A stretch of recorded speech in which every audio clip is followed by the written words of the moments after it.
The night is not merely a lack of light. Here, in the valley of the deep seams, the night is a physical weight, a heavy blanket of indigo and charcoal pressed against the earth. The sky above is a vast, unpolished slate, scoured by the rough grain of wind that flows down from the northern ridges. It is the middle of the winter, the deepest point of the freezing season, where the frost does not melt when the sun rises, and the ground remains hard as iron under the heel of the boot. The world is drawn in shades of deep gray and bruised blue, the colors of a vintage pastel sketch rubbed into rough, dark paper. There is no moon tonight, only the faint, distant smudge of stars that offer no warmth and very little illumination.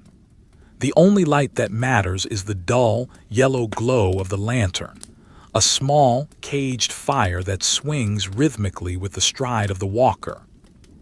The path to the colliery is narrow, a ribbon of beaten earth and cold dust that has been frozen into a treacherous, uneven surface. Every step requires a deliberate placement of the foot. The heavy leather boots, worn and stiff with age, strike the ground with a sound that is dull and hollow, a thudding rhythm that echoes softly in the vast silence of the valley. The cold is aggressive. It bites at the exposed skin of the face, stinging the cheeks and the nose, turning the flesh numb. It finds the gaps in the heavy woolen coat, the fraying seams of the trousers, the space between the scarf and the collar. It is a permeating cold, a cold that seeks to turn the blood slow and thick. The breath of the man walking leaves his lips in great, billowing clouds of white steam, transient ghosts that swirl for a moment in the lantern light before being torn apart by the wind and scattered into the darkness. To look at the scene is to see a study in heavy textures. The wool of the coat is coarse, covered in a fine layer of soot that has become part of the fabric itself. The scarf is wrapped tight, a loop of gray knitted yarn that scratches against the chin. The gloves are thick, clumsy things made of rough leather and lined with thinning fur, the fingers permanently curved from gripping the handle of the pick and the shovel.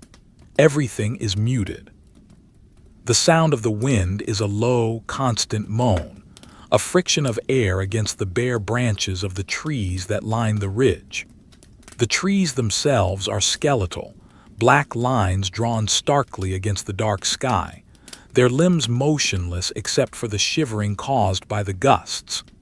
They hold no leaves, only the memory of green, now stripped back to the essential architecture of wood and bark. Ahead, the silhouette of the pit head rises like a cathedral of industry against the night. It is a towering structure of timber and iron, a skeleton of beams and pulleys that dominates the skyline.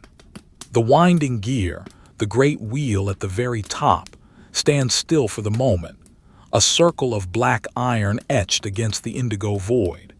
It waits. The entire structure seems to brood over the landscape, a monument to the work that happens beneath the surface. Faint lights flicker around its base, the orange glow of oil lamps and the red embers of braziers where men warm their hands before the descent. The light is soft, diffuse, struggling to penetrate the thick, icy air. It creates pockets of visibility, small islands of warmth in the ocean of freezing night. The shadows are long and soft-edged, stretching out across the snow-dusted ground like pools of spilled ink. The walk continues, a solitary procession of one.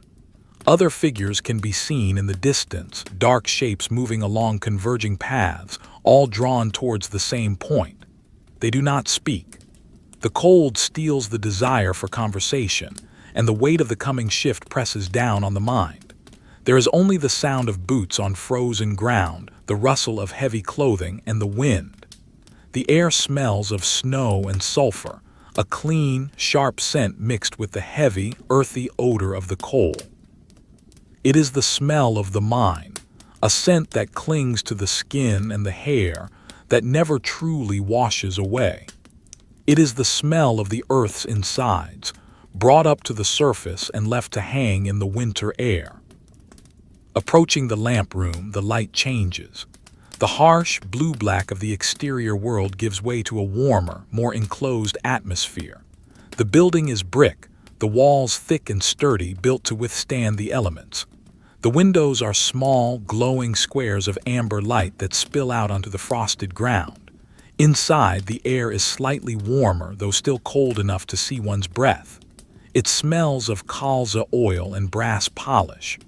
Rows of safety lamps hang on hooks, numbered and waiting.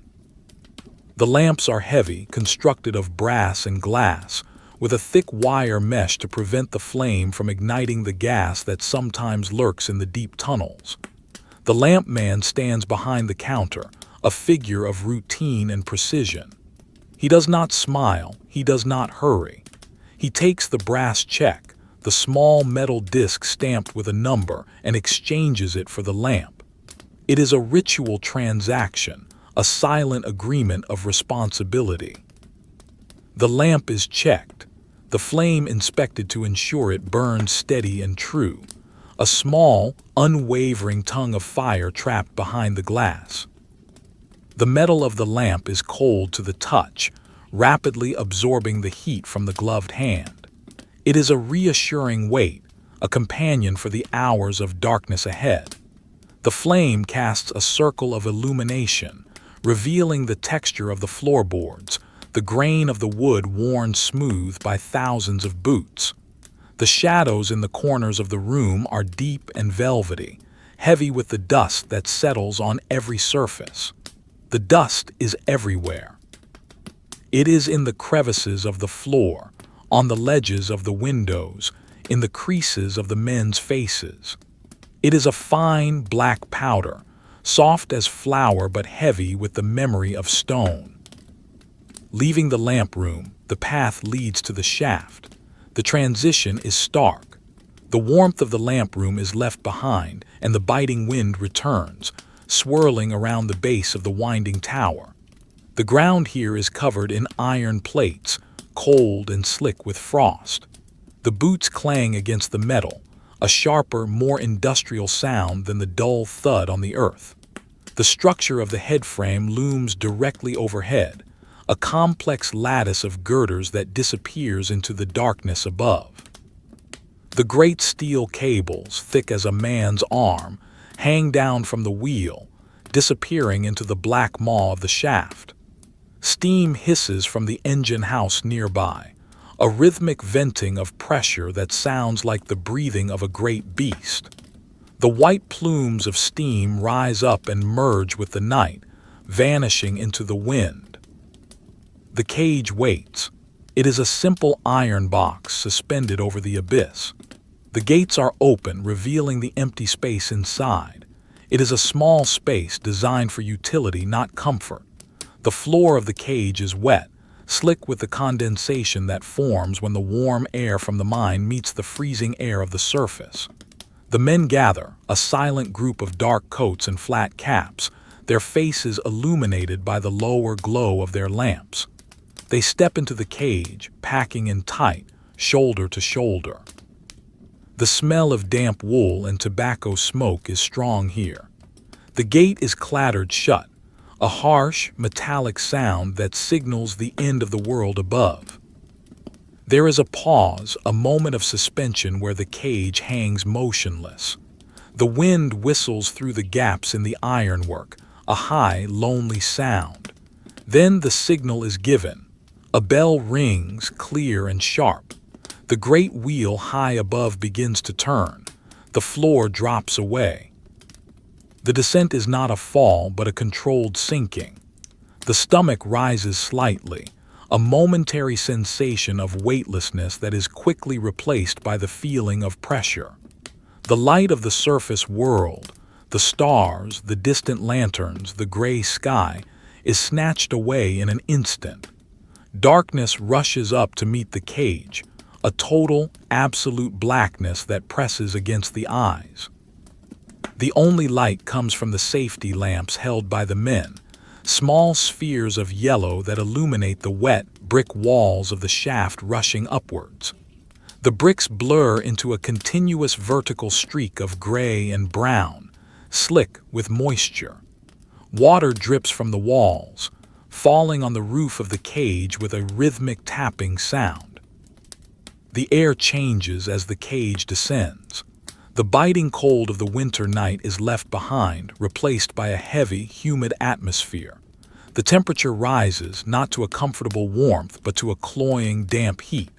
The air feels old, recycled, breathed by the earth itself. It smells of wet stone, of rotting timber, of stale water, and the metallic tang of minerals. The pressure builds in the ears, a subtle popping that marks the depth. Down, down, down. The descent seems to last forever, a journey to the center of the world. The sound of the wind is gone, replaced by the rattle of the cage against the guide rails, the creaking of the chains, and the dripping of water. The cage slows, the sensation of falling easing into a gentle deceleration. The walls of the shaft stop their upward rush and become distinct bricks again. The cage shudders and comes to a halt. The gates are opened and the men step out, not into the night, but into the pit bottom. This is a cavernous space, the junction where the vertical shaft meets the horizontal tunnels.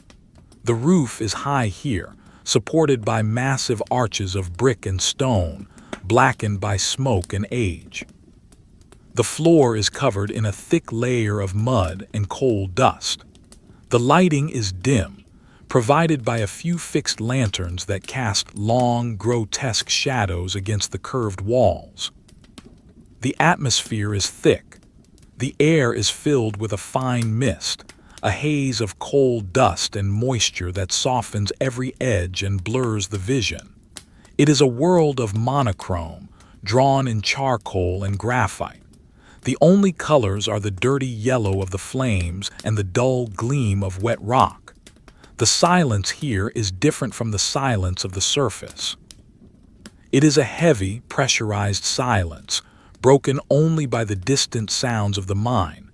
The rumble of a tub moving on rails, the clinking of chains, the drip of water, the muffled thud of a pick far away. It is a silence that feels like it is waiting. The walk to the coal face begins. It is a long journey, miles of walking through the labyrinth of tunnels. The main haulage road is wide enough for two men to walk abreast, but the roof is low, forcing a perpetual stoop. The beams that support the roof are ancient timber, thick trunks of trees brought down from the forests above. They are bowed under the immense weight of the rock, groaning softly in the quiet moments. Some are cracked, held together by iron bands. Fungi grow on the damp wood, pale, ghostly shapes that cling to the rot.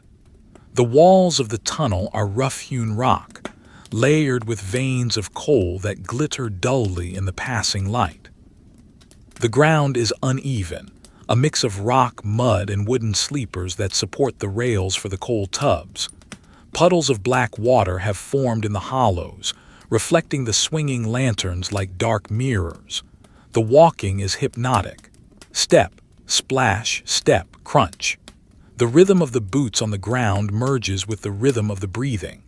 The air is thin, and the lungs have to work harder to draw in the oxygen. The heat grows more intense the deeper into the mine one goes. The heavy coat that was a necessity on the surface is now a burden, but there is no place to discard it yet. The sweat begins to form on the brow, mixing with the dust to create a gritty paste. The tunnel stretches out endlessly, a black throat swallowing the light. Every few hundred yards there is an alcove cut into the rock, a refuge for men to stand when the coal tubs come thundering past. The tubs are pulled by ponies, small, sturdy creatures with thick coats and patient eyes. They loom out of the darkness, their hooves clicking on the stones, the leather harnesses creaking. The ponies do not stop. They keep their heads low, pushing against the weight of the coal, their breath steaming in the damp air. The men press themselves against the wall to let them pass, feeling the heat of the animals' bodies and the rough brush of their fur. The tubs rattle by, piled high with the black gold, disappearing back towards the shaft, towards the world above. Deeper still, the tunnel narrows, the roof comes down lower. The grand arches of the pit bottom are long gone, replaced by rough timber props that seem barely sufficient to hold back the mountain. The air becomes stiller, hotter, more laden with dust. The ventilation draft is a weak breeze here, barely enough to move the flame in the lamp. The sense of isolation increases. The world of the surface, the wind, the snow, the trees feels like a dream, a distant memory that belongs to another life. Here, there is only the rock, the dark, and the work. The texture of the surroundings becomes more intimate. One can see the marks of the pick on the walls, the scars left by the men who carved this tunnel out of the solid earth years ago. The rock is cold and damp to the touch, sweating moisture that trickles down in tiny rivulets. The shadows thrown by the lamp are sharp and dancing, creating illusions of movement in the corners of the eye. A rock formation looks like a crouching figure. A piece of timber looks like a twisted limb. The mind plays tricks in the semi-darkness, filling the voids with shapes that are not there. The breathing becomes the loudest sound. In, out, a slow, steady rhythm that matches the trudge of the boots. The body settles into a state of endurance.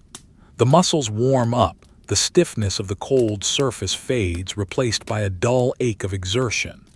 The eyes adjust to the gloom, picking out details that would be invisible to a stranger. The slight change in the color of the rock that signals a fault line, the way the timber bends under stress, the subtle current of the air. This is the commute of the deep earth. It is not a journey of distance, but of depth and time. It is a transition from the world of the living to the world of the dormant. The coal has waited here for millions of years, a black ocean of fossilized energy, silent and still. Now the men come to disturb it, to chip away at its edges, to carry it piece by piece back to the light.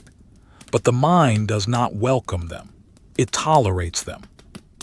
It presses against them with the weight of the strata, with the heat of the core, with the darkness that has never known the sun. The group of men begins to thin out as they reach different junctions, peeling off into side tunnels and headings. The solitude returns. The sound of other footsteps fades away, leaving only the solitary walker and the crushing weight of the earth. The destination is the coal face, the very edge of the excavation, the place where the new rock is broken. It is still a mile away. The walk continues. The lamp swings. The shadows stretch and contract. The water drips. The time dissolves. There is no morning, no afternoon, no night here. There is only the shift, the long, dark, silent shift. The tunnel floor rises and falls, following the undulations of the seam. Sometimes it is a steep climb, forcing the body to lean forward, the boots slipping on the wet clay. Sometimes it is a descent, the knees taking the strain of the breaking. The air gets thicker, heavier with dust. It tastes of carbon and ancient forests.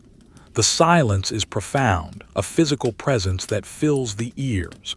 It is not a silence of emptiness, but of mass. It is the silence of solid rock, of millions of tons of stone pressing down. In this deep place, the visual style is pure chiaroscuro.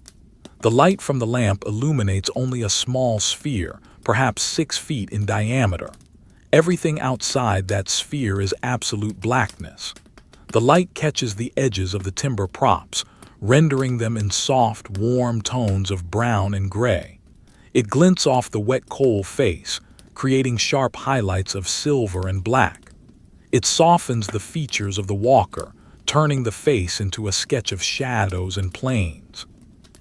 The texture of the surroundings is rendered in high fidelity. The rough bark of the wood, the jagged grain of the rock, the smooth, oily surface of the mud. It is a world of tactile details, where sight is limited and touch and hearing become primary. The walk is a meditation on stone. The mind empties of the concerns of the surface. There is no room for thoughts of bills or food or family. There is only the next step, the next breath, the next prop. The tunnel is a timeline, a journey back through the geology of the earth.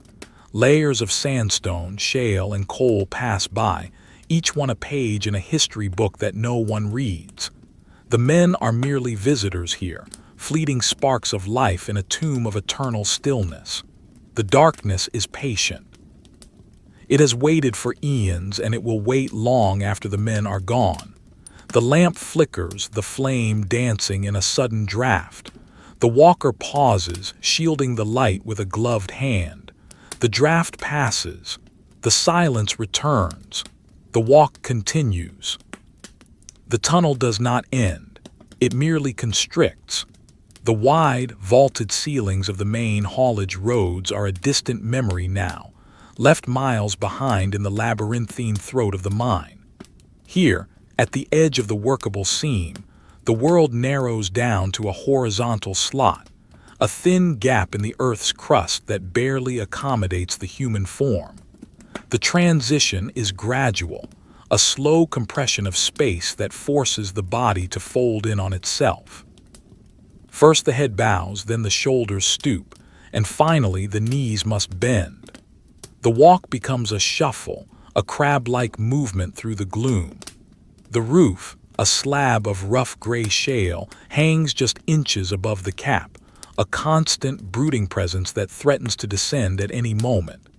It is a ceiling of ancient mud, solidified by time and pressure, heavy with the weight of the moors and the sky that lie far, far above. The air here is distinct, separate from the ventilation currents that sweep through the main arteries of the pit. It is still, thick, and incredibly old. It hangs in the darkness like a suspended fluid, resisting the intrusion of the lungs. It is warm, a humid, cloying warmth that wraps around the skin and seeps into the heavy wool of the clothing. There is no wind here to strip the heat away, no drafts to stir the dust. The dust settles on everything, a fine, velvet coating of black powder that softens the edges of the rock and muffles the sound of movement. It is in the air, a microscopic suspension of carbon that catches the light of the lantern and turns the beam into a solid cone of yellow haze. The destination is the stall, the individual section of the coal face assigned for the shift. It is a small, hollowed-out chamber at the end of the heading, a cul-de-sac of stone. To reach it requires crawling. The floor is no longer beaten earth or sleepers. It is the raw rock of the seam floor, uneven, slick with clay, and littered with the debris of previous shifts, splinters of wood, shards of stone, the discarded ends of candles. The knees grind against the grit, the heavy fabric of the trousers offering only a thin layer of protection against the hard, unforgiving surface. The movement is slow, rhythmic. Reach, pull, drag. Reach, pull, drag. The breath echoes in the confined space, loud and raspy, a mechanical sound of exertion. Upon arriving at the face, the sense of isolation is absolute. The rest of the mine, the cage, the lamp room, the surface world, they cease to exist. There is only this box of rock, this pocket of shadow. The dimensions of the workspace are defined by the reach of the arm and the height of the seam. In this part of the mine, the coal vein is perhaps 3 feet thick. To work here is to embrace the horizontal. Standing is impossible. Sitting is difficult. One must lie on the side, or kneel in a perpetual hunch, twisting the torso to find leverage against the wall. The body must mold itself to the geology, becoming fluid to fit the rigid constraints of the stone. The first task is the hanging of the lamp. It is a ritual of claiming the space. A wooden prop is selected, a sturdy post of timber wedged between the floor and the roof to keep the shale from peeling away. A nail is driven into the wood, or a hook is found from a previous day. The lamp is suspended carefully. It swings for a moment, casting wild, oscillating shadows that dance across the glistening black wall of the coal face. Then it settles, becoming the sun of this small, dark universe. The light it casts is weak, a pale, sickly yellow that struggles against the absorbing blackness of the coal. It illuminates the texture of the face, the vertical cleats, the horizontal bedding planes, the glossy fracture surfaces that reflect the flame like shattered mirrors. The coal is not a uniform black. Under the lamp it reveals subtle variations, deep purples, iridescent blues, dull grays. It is a wall of fossilized energy, waiting to be broken. With the lamp secured, the preparation begins. The heavy coat, the armor against the surface winter, is now a stifling burden in the stagnant heat of the deep earth.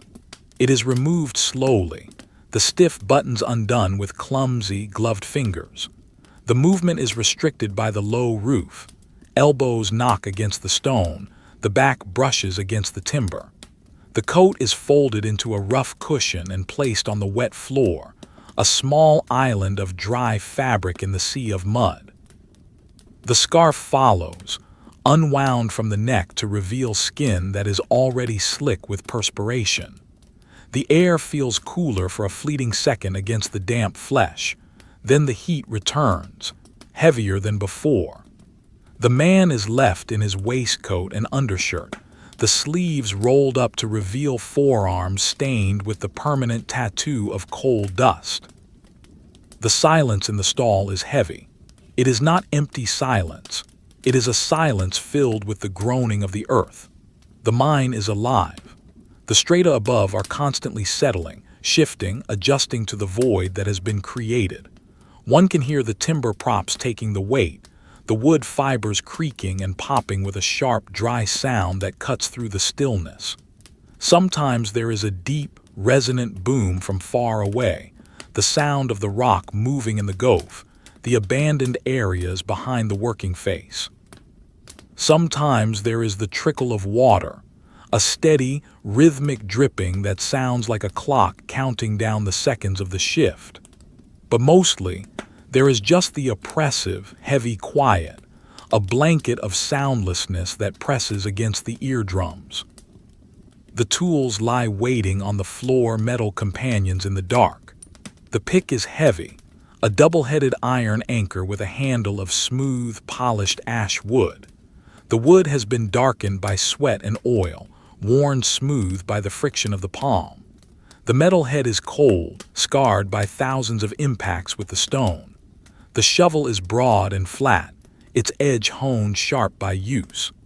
These are simple tools, extensions of the arm, levers to apply force against the stubborn resistance of the seam. They are picked up, their weight tested, their balance checked. The grip is adjusted, the gloves tightening around the haft. There is a familiarity in the touch, a muscle memory that connects the man to the tool. The visual atmosphere is one of soft focus and deep shadow. If this were a drawing, the artist would use the softest charcoal for the background, rubbing it into the paper to create a dense, impenetrable black. The foreground would be sketched in burnt umber and sepia, capturing the warm tones of the timber and the rusted iron. The light from the lamp would be a smudge of ochre, fading quickly into the gloom. There are no hard edges here. Everything is blurred by the dust and the low light. The coal face itself is a wall of texture, a complex, chaotic pattern of cracks and fissures. The light catches the ridges, creating a topography of highlights and shadows that shifts with every movement of the head. The miner positions himself. He lies on his side, his hip pressed against the damp floor, his shoulder wedged against a prop. It is a posture of submission and aggression. He is submitting to the confines of the space, but he is preparing to attack the wall. The knees are drawn up, the boots digging into the clay to provide purchase. The neck is craning forward, the eyes scanning the face for the weakness, the fault line, the soft layer of clay that will allow the pick to enter. The body is a coiled spring, storing potential energy. The breathing slows, becoming deep and rhythmic, preparing the blood for the oxygen deprivation of the heavy work. The air tastes metallic, salty with sweat, and heavy with the scent of the crushed rock. Time seems to warp in this place. There is no sun to mark the passage of the hours, no changing of the light. There is only the steady burn of the lamp oil and the rhythmic beating of the heart. The world above is an abstract concept, a dream of blue sky and white snow that feels impossibly distant. Here, reality is the rock.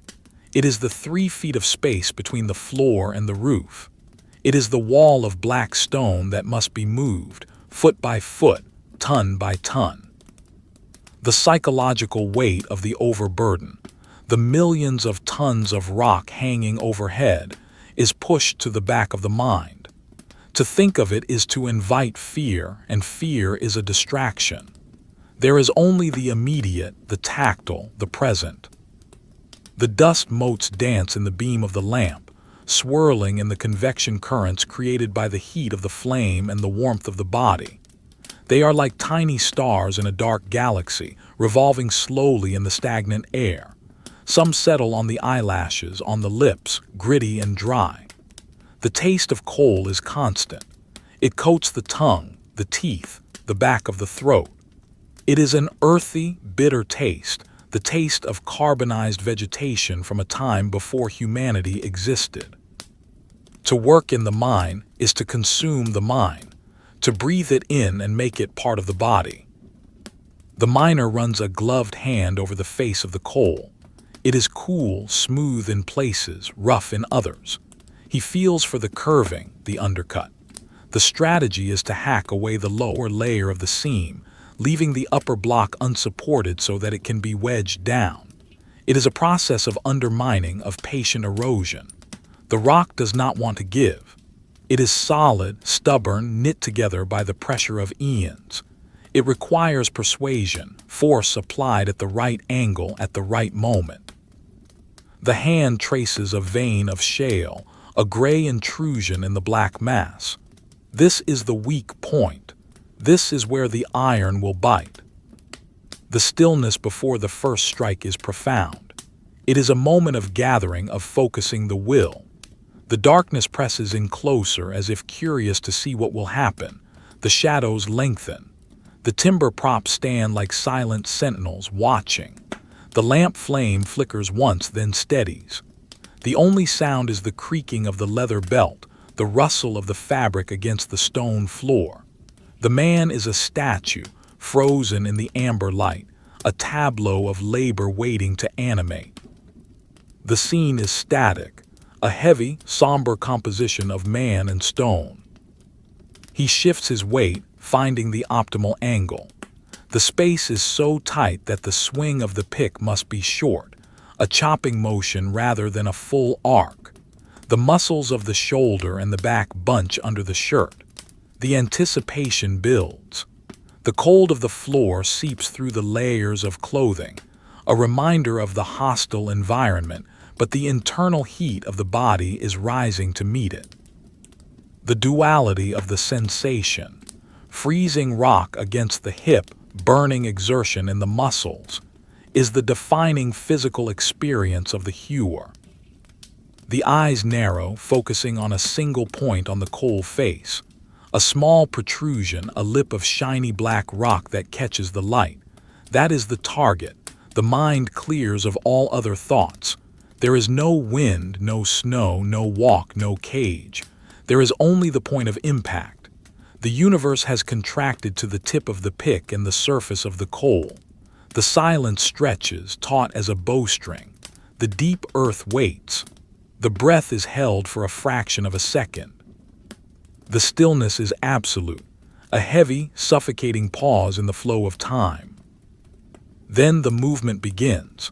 Not a fast motion, but a deliberate one. The arm draws back, the elbow grazing the roof. The pick head rises, a dark shape moving through the yellow light. It hovers for a microsecond at the apex of the swing, suspended in the thick air. The potential energy is maximized. The gravity of the deep earth pulls at the iron. The muscles release. The silence is about to be broken. But for now, in this extended moment, the scene holds its breath. The visual is frozen. The hunched figure, the raised tool, the waiting wall, the swinging lantern, the enveloping dark. It is a portrait of potential force in a static world. The environment absorbs the man. He is no longer an intruder. He is a component of the mind, another element in the geology. He is soft tissue amidst the hard rock, transient life amidst the eternal stone, but he is there, wedged into the strata, as much a part of the seam as the fossils of the ferns and the trees. The vintage colors of the scene deepen, the blacks becoming velvety and rich, the yellows becoming warm and burnished. The shadows wrap around him like a blanket. The atmosphere is thick, somber, and incredibly slow. The night shift has truly begun, not with a bang, but with the quiet, heavy acceptance of the burden. The weight of the world is literally on his shoulders, held back only by the wooden props and the resistance of the stone. He is deep, deep down in the belly of the past.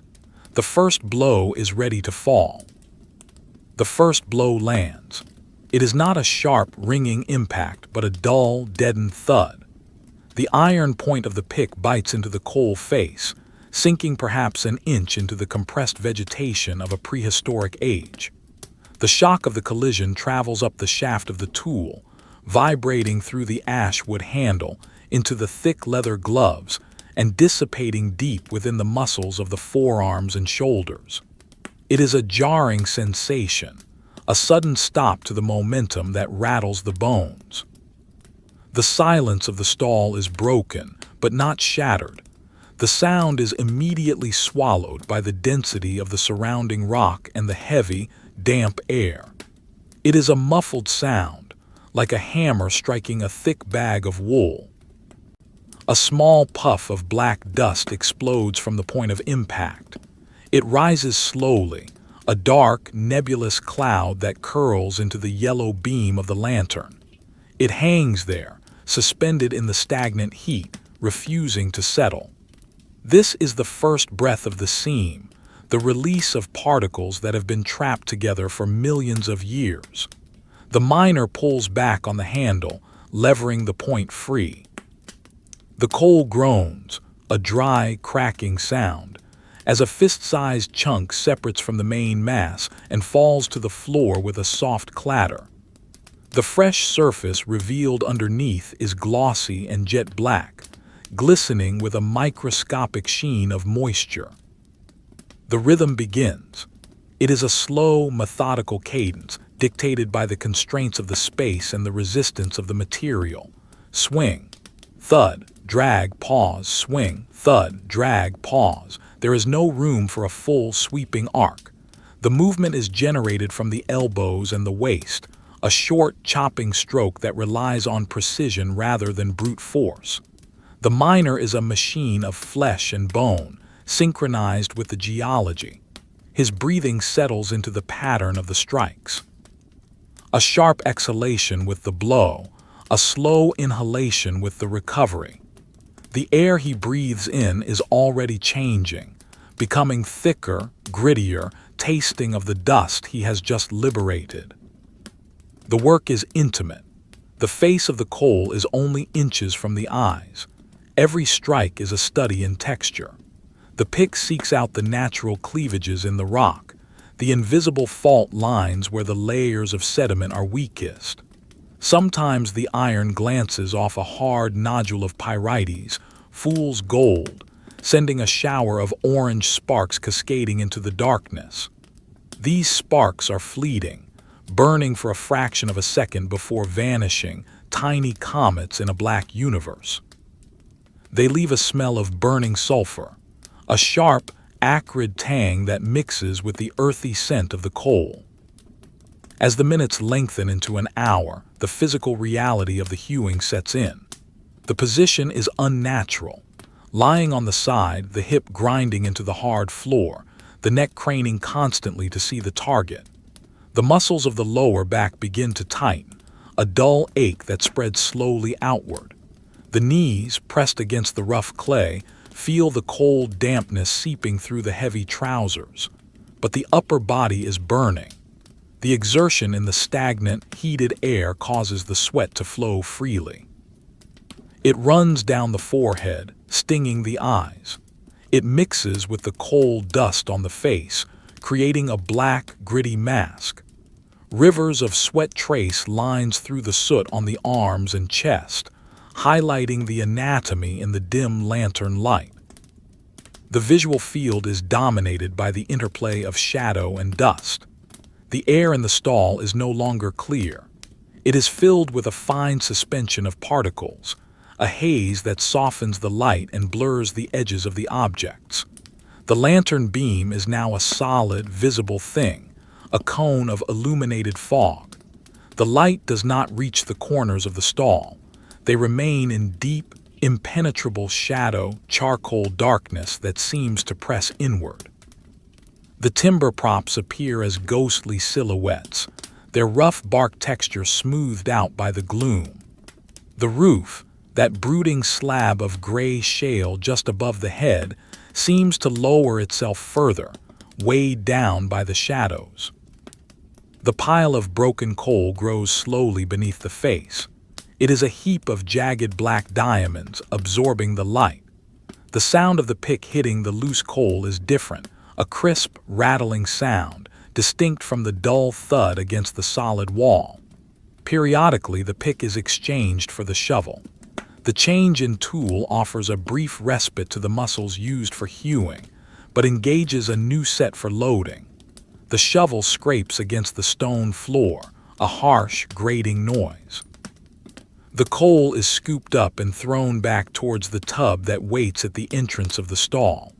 The motion is awkward in the confined height. It is a twist and a toss, a movement that strains the spine. The coal lands in the tub with a heavy rumble, a sound of mass accumulating. Then back to the pick. The cycle resets. The mind drifts into a trance state induced by the repetition and the sensory deprivation. The world outside the circle of lamplight ceases to matter. There is no future, only the next inch of rock. The thoughts slow down, matching the pace of the work. There is a strange comfort in the monotony. It is a suspension of responsibility, a surrender to the simple, brutal logic of the mind. Break the stone, move the stone, repeat. The complexities of life are reduced to physics and endurance. The heat in the stall intensifies. The ventilation current, weak to begin with, barely penetrates this dead-end pocket. The body heat of the miner and the heat from the small oil flame are trapped here. The air feels heavy, almost liquid. It requires effort to pull it into the lungs. It is a suffocating embrace, a reminder that this environment is not meant for human life. The dust coats the inside of the nose and the throat. A cough builds in the chest, a dry, hacking cough that expels black phlegm. It is a common sound, the miner's punctuation, echoing dully in the small chamber. The coal face changes character as it is worked. It is not a uniform substance. There are layers of soft, crumbly fusing that disintegrate into powder at the touch. There are bands of hard, bright vitrine that shatter like glass. There are intrusions of stone that dull the pick point and jar the wrist. The miner learns the personality of the seam, reading the rock like braille. He knows where to strike to bring down a large block, where to tap gently to clear away the debris. It is a dialogue between the man and the earth, conducted in the language of impact and fracture. The shadows on the wall dance with every movement. The lantern, hanging from its hook on the prop, sways slightly with the vibrations of the work. The shadows lengthen and contract, twisting into grotesque shapes. A raised arm becomes a giant, looming wing. The profile of the face becomes a jagged mountain range. The visual style is that of a dark, animated sketch, where the charcoal lines are constantly being rubbed out and redrawn. The colors are muted and deep. The slate gray of the shale, the matte black of the dust, the oily black of the coal, the bruised purple of the deep shadows, all bathed in the sickly, jaundice yellow of the lamp. The silence of the pause is profound. When the miner stops to wipe his brow or take a sip of tepid water from his tin bottle, the noise of the work vanishes instantly. In its place, the sounds of the deep earth return, the groaning of the roof, the creaking of the timber, the drip, drip, drip of water, and the sound of the miner's own body, the thumping of the heart in the ears, the rasp of the breath, the creaking of joints. The silence feels heavy, as if the rock itself is listening, waiting for the intrusion to continue. The darkness seems to step closer during these pauses, the perimeter of the light shrinking. The water bottle is warm. The water tastes of tin and cork. It does not refresh so much as it merely wets the mouth. It washes away the grit for a moment, leaving a metallic aftertaste. The miner caps the bottle and sets it back in the safety of the corner. He picks up the pick. The handle is slick with sweat now. He rubs his hands in the dust on the floor to improve the grip. The dust is cool and dry, a stark contrast to the humid air. He settles back into position. The hip finds the same groove in the floor. The shoulder wedges against the same prop. The routine resumes. Swing, thud, drag. The repetition dissolves the sense of time. Has it been an hour, 2? It is impossible to tell. The only measure of time is the progress on the face, the widening of the undercut. The gap at the bottom of the seam grows deeper, a dark mouth opening in the wall. The weight of the coal above this cut is immense. It hangs there, unsupported, held up only by the cohesion of the rock itself. This is the danger and the goal. The coal must be tempted to fall, but not too soon and not on the man. It is a delicate game of structural instability. The miner pauses to inspect the roof. He taps it with the handle of the pick. It sounds solid, a dull, reassuring thud. If it were loose, it would sound hollow, a drum-like boom that signals immediate danger. He checks the timber props, tapping them to ensure they are tight. They are the only things preventing the mountain from reclaiming the space. The wood is squeezed, the fibers compressed. In the damp air, the wood smells pungent, an organic scent of decay that mingles with the mineral smell of the coal. The work creates a localized weather system. The dust hangs in layers, stratified by the heat. The warmest air, laden with the finest particles, hugs the roof. The cooler air, slightly clearer, sits near the floor. The miner's head moves between these zones. When he sits up to reposition, he rises into the heat and the smog. When he lies down, he finds a margin of clearer air. The sweat on his skin cools slightly in the lower zone, only to break out again as he exerts himself. The visual texture of the scene is dominated by the smudge. The vintage pastel style is defined here by the lack of sharp definition. The coal dust acts as a blending tool, softening every line. The miner's face is no longer distinct. It is a mask of shadows, eyes bright and white in the darkness, teeth flashing briefly with a grimace of effort. The hands are dark shapes merging with the handle of the tool. The clothing is a landscape of folds and wrinkles, highlighted with coal dust, blending into the background. The boundaries between the man and the mine are dissolving. Deep in the seam, the isolation is total. There is no supervisor, no colleague, no witness. It is a solitary confinement with hard labor. The mind turns inward, replaying old memories, humming snippets of songs, counting the strokes. 1, 2, 3, 4. 1, 2, 3, 4. The numbers lose their meaning, becoming just a rhythmic chant to accompany the movement. The physical sensation dominates everything. The burning of the deltoids, The cramping of the hamstring, the sting of the sweat, the grit in the eye. The coal is hard tonight. It resists the point, chipping away in small flakes rather than breaking in satisfying blocks. It is woody coal, tough and fibrous. The miner grunts with the effort, driving the pick harder. The sound of the impact echoes flatly. The dust clouds thicken. The air grows closer. The lantern flame burns orange in the oxygen-depleted air, a small, struggling heart of light. The shadows pulse. The world is reduced to this, the struggle of soft flesh against hard stone in the dark. Occasionally, a draft wanders into the stall, a stray current from the main airway.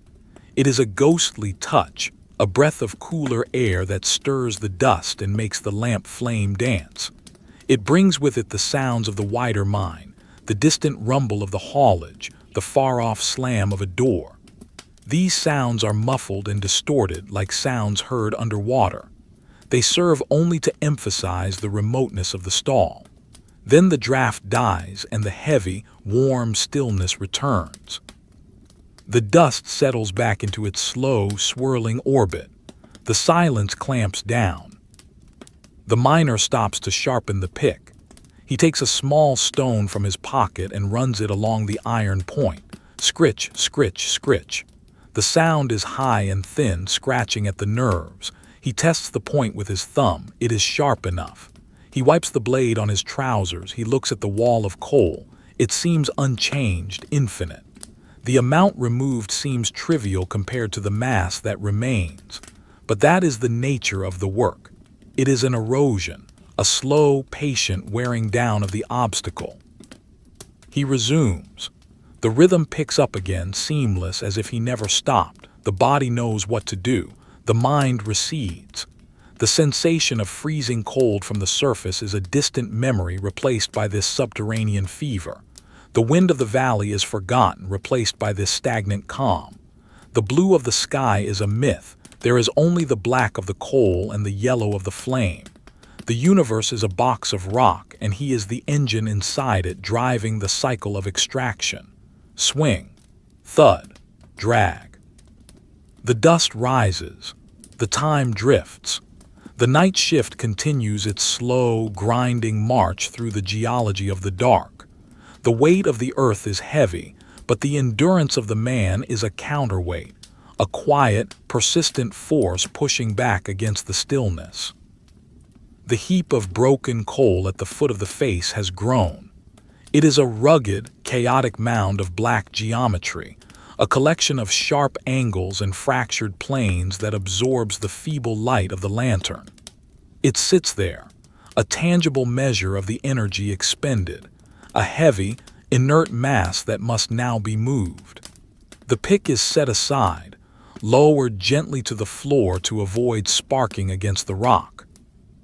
The silence rushes back in to fill the gap left by the rhythmic thudding, a silence that feels thicker and more pressurized than before. The air in the stall is now a visible fog of dust, a dry, choking mist that swirls lazily in the currents of heat rising from the body. The miner reaches for the shovel. It is a broad, flat-bladed tool, the metal polished to a dull silver sheen by years of friction against the stone. The handle is smooth and warm to the touch, polished by sweat and coal dust. The shift in movement is significant. The hewing was a vertical chopping motion, a focused attack on a specific point. The loading is a sweeping, lateral movement, a gathering and lifting of weight. The body must adjust, finding a new geometry of leverage in the confined space. There is no room to stand. The loading must be done from a kneeling position or a low crouch, the back permanently bent, the spine curved into a question mark. The sound of the shovel entering the pile is a harsh, grating scrape, steel against stone. It is a sound of friction, of resistance. The blade slides under the loose coal, catching on the uneven floor. The miner lifts. The muscles of the lower back scream in protest, a dull, hot wire of tension that tightens with every load. The coal is heavy. A shovel full of the dense, carbon-rich rock weighs on the arms, pulling the shoulders down. The lift is followed by a twist of the torso, a clumsy rotation in the tight space to swing the load towards the tub. The tub stands on the rails at the entrance of the stall. It is a wooden box on iron wheels, battered and scarred, the timber reinforced with rusted metal straps. It is a dark, gaping maw waiting to be fed. The coal leaves the shovel with a rough crash, tumbling into the bottom of the tub. The sound is loud in the quiet mine, a thunderous rumble that echoes briefly down the heading before being swallowed by the damp timber. Scrape, lift, twist, crash. The rhythm is slower than the hewing, heavier, more labored. It is the rhythm of burden. The dust raised by the shoveling is coarser than the dust of the pick. It settles quickly, coating the skin in a fresh layer of grit. The sweat tracks on the face are obliterated, covered over by the new accumulation. The miner's eyes are the only clean things in the stall, white and wide in the blackened face, blinking against the irritation. The taste of the air is stronger now, a mix of sulfur, wet wood, and the metallic tang of the shovel. The breath comes in short, sharp gasps, the lungs working hard to extract oxygen from the stagnant atmosphere. As the tub fills, the work becomes harder. The height of the lift increases. The coal must be thrown higher to clear the rim of the tub. The physical effort required creates a bubble of heat around the miner. He is a furnace in the cold earth, burning his own reserves to move the mountain. The shadows cast by his moving figure are huge and distorted, swinging wildly across the walls and roof. They look like ancient, primitive drawings of giants flickering in the firelight. The visual texture of the scene is dominated by these moving shadows, by the contrast between the static, heavy rock and the fluid, struggling motion of the man. The tub is full. The coal is piled high, mounded above the rim. The miner leans on the shovel, his chest heaving. He wipes his brow with the back of his hand, smearing the dust into a gray paste. He takes a moment to breathe, to let the heart rate slow. The silence returns, but it is different now. It is the silence of completion, of a task finished, but it is a temporary completion. There is always another tub. There is always more coal. From down the heading, a sound approaches. It is a low rumble accompanied by the clicking of hooves on stone. It is the putter, the driver of the pony, coming to exchange the tubs. The sound grows louder, a rhythmic clatter that pushes back the darkness. The beam of another lamp swings into view, cutting through the gloom. The pony emerges first, a small, sturdy beast with a thick, shaggy coat and a head lowered against the roof. Its eyes are dark pools, reflecting the lantern light. Steam rises from its flanks, mingling with the dust. It smells of wet fur and leather, a warm, animal scent that is alien in this mineral world. The driver is a shadow behind the pony, a younger figure, perhaps a boy, though the grime and the stoop make him look old. He does not speak. There is no need for words. The ritual is understood. He unhooks the chain from the empty tub he has brought and hooks it to the full one. The metal clinks, a sharp, clear sound. He slaps the pony on the rump. The animal leans into the harness, the leather creaking. The full tub groans as the wheels begin to turn, the iron grinding against the rails. The departure is slow. The pony, the driver, and the coal disappear back into the darkness from which they came. The light of their lamp fades, shrinking to a pinprick and then vanishing around a bend. The sound of the wheels recedes, becoming a distant vibration in the floor, then a memory, then nothing. The miner is alone again. The solitude feels deeper now, emphasized by the brief contact with another living soul. The empty tub stands waiting, a silent accusation. The cycle must begin again. But first, the roof. The removal of the coal has exposed a new section of the ceiling, a fresh slab of shale that is no longer supported by the seam. It hangs there, a dark, flat expanse of stone, heavy with potential violence. The miner picks up his lamp and holds it high, inspecting the rock. He looks for cracks, for the telltale lips of stone that indicate a loose piece. He taps the roof with the handle of the pick. Thud, thud, thud. The sound is solid, dull. It is safe for now, but it will not stay that way. The pressure of the earth is constant. The rock wants to close the gap. He selects a timber prop from the pile stored in the corner. It is a rough-hewn post of pine, the bark still clinging to it in patches. It smells of resin, a sharp, clean scent that cuts through the cold dust. He measures the height of the seam with his eye. The prop must be cut to fit. He takes a saw, a short, rusted blade, and begins to cut the wood. The sound is rhythmic, a dry rasping. Sawdust falls to the wet floor, bright yellow against the black mud. It is a splash of color in a monochrome world. The wood is hard, seasoned by the dry air of the timber yard before it was brought down. The prop is set in place. A flat piece of wood, a lid, is placed on top to spread the load against the roof. The miner drives the prop into position with a heavy hammer. Clang, clang, clang. The sound is loud, ringing in the confined space. The wood groans as it takes the weight. The prop bows slightly, compressing under the millions of tons of rock above. It is a small victory of engineering, a single stick of wood holding back the crushing weight of the geology. The miner checks it, shaking it to ensure it is tight. It is immovable. The roof is secure. The safety of the stall is re-established. The visual atmosphere settles back into stillness.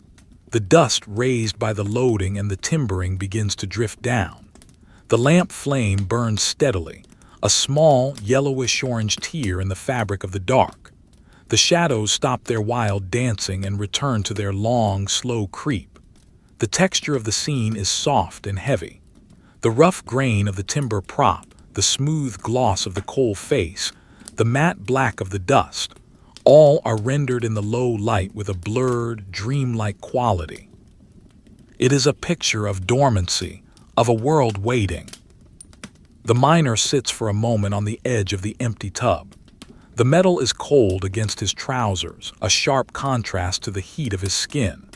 He allows his body to slump, the tension draining from the shoulders. He stares into the flame of the lamp. It is mesmerizing, the only moving thing in the stall. The blue core, the yellow body, the orange tip. It flickers and pulses, feeding on the oil, consuming the oxygen. It is a tiny life, fragile and dependent. The silence is not empty. It is full of the micro sounds of the mine. The creep of the floor, the slow upheaval of the clay caused by the pressure of the walls pushing in. It makes a soft, grinding noise like stones rubbing together deep underwater. The water drips, plip, plip, plip. It falls from a crack in the roof into a puddle near the face. The ripples spread out, catching the light, concentric circles of silver in the black water. The sound is hypnotic, a metronome marking the passing of time that has no meaning here. The thirst returns. It is a constant companion. The dust absorbs the moisture from the mouth, leaving the tongue dry and swollen. The miner reaches for his tin bottle again. He takes a mouthful of water, swilling it around to clear the grit before swallowing. The water is lukewarm, tasting of the metal container. It slides down the throat, a brief sensation of relief that is quickly forgotten. He corks the bottle. The simple act of drinking is a reminder of the biological needs that must be suspended, or at least managed, in this environment. He looks at the empty tub. It demands to be filled. The heap of loose coal is gone. He must hew more. He must return to the face, to the prone position, to the pick. The cycle is a loop. Break, load, support, break, load, support. There is no end, only the shift.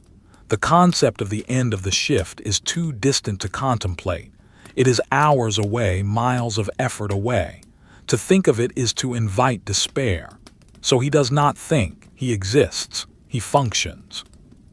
He picks up the pick. The handle is cooling now, the sweat on it turning clammy. He grips it, the leather of the gloves creaks. He moves back to the face, crawling over the wet, uneven floor. The cold mud seeps through the knees of his trousers. He finds his spot, the hollow he has worn in the floor. He lies down. The roof presses close again. The world narrows. The wide, open spaces of the surface, the fields, the sky, the streets are unimaginable here. There is only the seam. The black stripe of energy sandwiched between the layers of useless stone. The second cut begins. The pick swings. Thud. The sound is a resumption of the conversation with the rock. The dust rises again. The rhythm reasserts itself. The body falls back into the trance. The mind detaches, floating somewhere above the physical sensation of the work. The miner becomes an observer of his own labor, watching the arm rise and fall, watching the coal fracture and fall. The environment is a study in sensory oppression. The darkness is a weight on the eyes. The silence is a weight on the ears.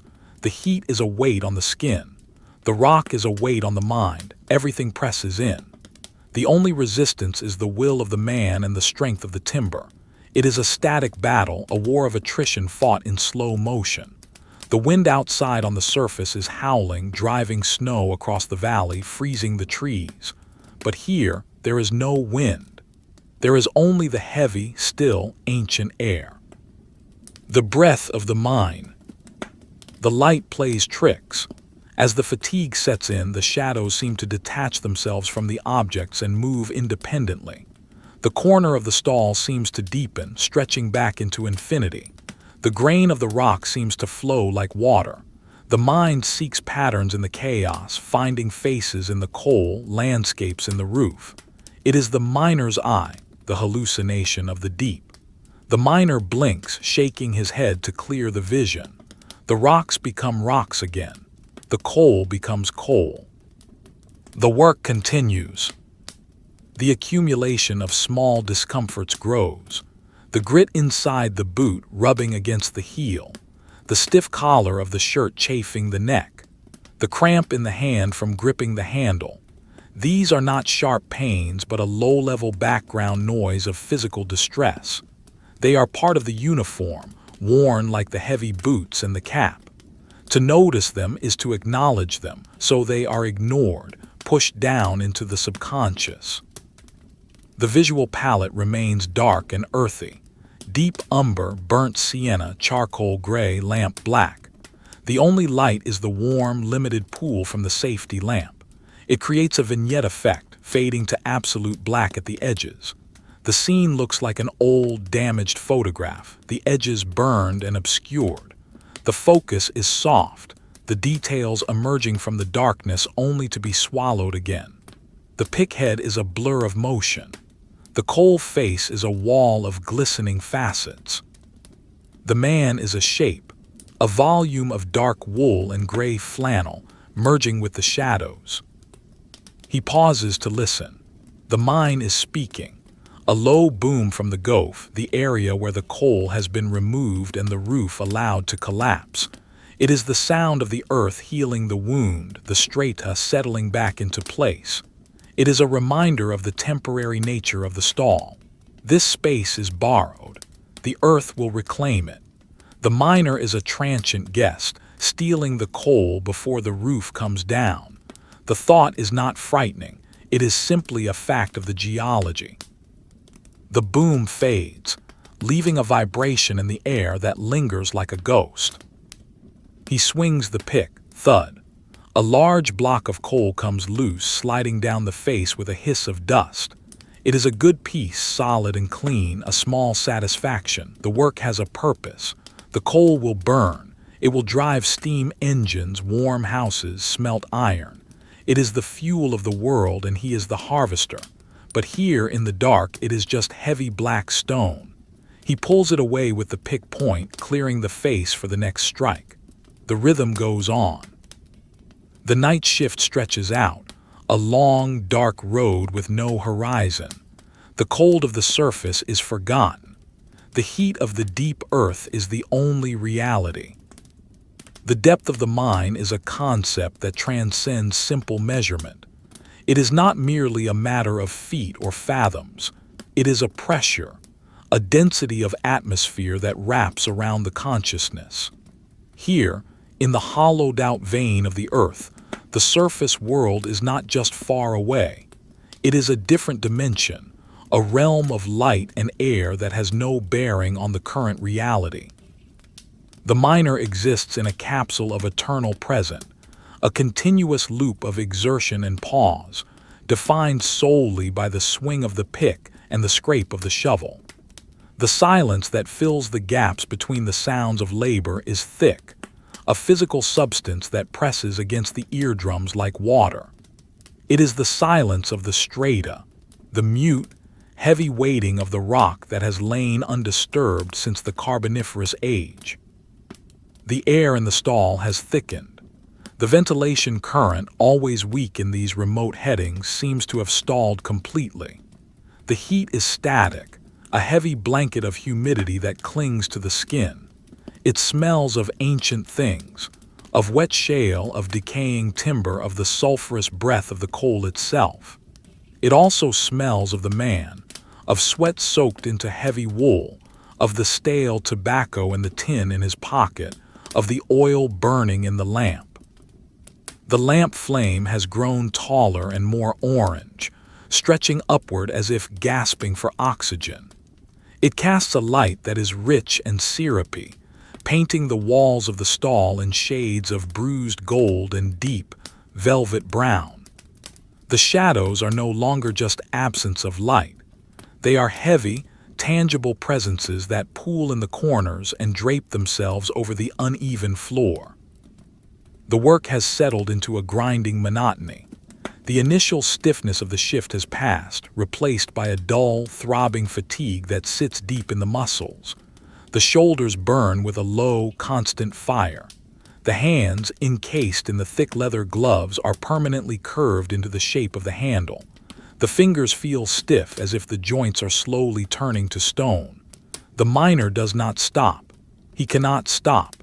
The rhythm of the work is the only thing that marks the passage of time. Swing, thud, pry. Swing, thud, pry. The repetition is a mantra, a physical prayer offered to the mountain in exchange for the black rock. The visual texture of the scene is soft and grainy. In this vintage drawing of the deep earth, there are no sharp lines. The dust that hangs in the air acts as a diffuser, blurring the edges of the timber props and the rock face.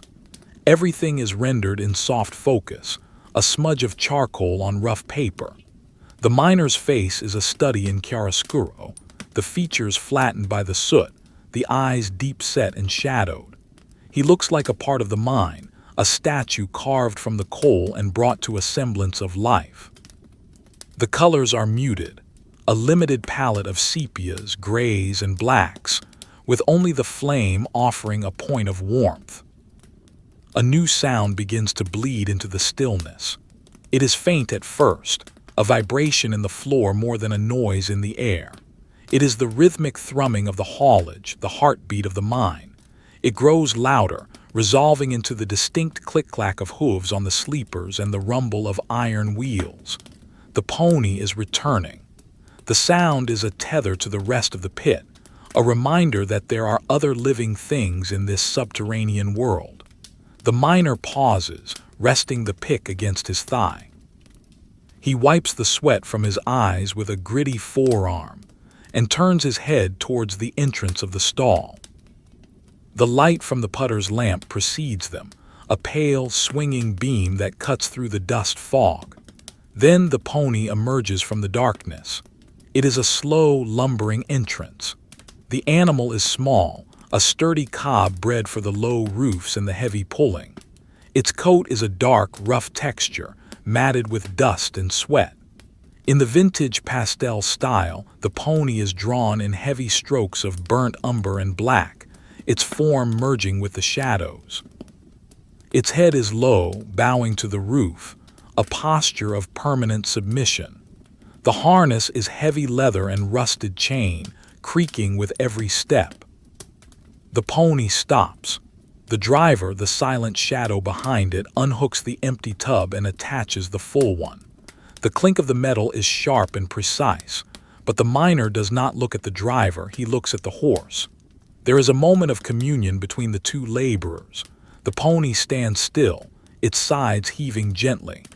Steam rises from its flanks, swirling in the cool draft that accompanies its movement. The steam catches the light, creating a halo of mist around the animal's body. The miner reaches out a gloved hand. He touches the pony's nose. The fur is soft, velvet-like despite the grit.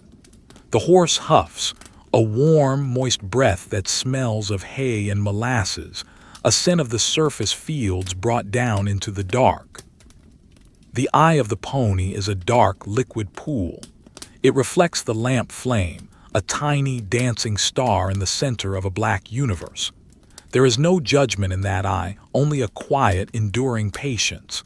It is the same patience that is in the miner's bones.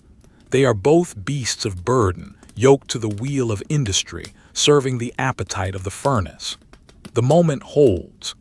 The silence of the stall wraps around them, a shared bubble of stillness in the churning belly of the earth.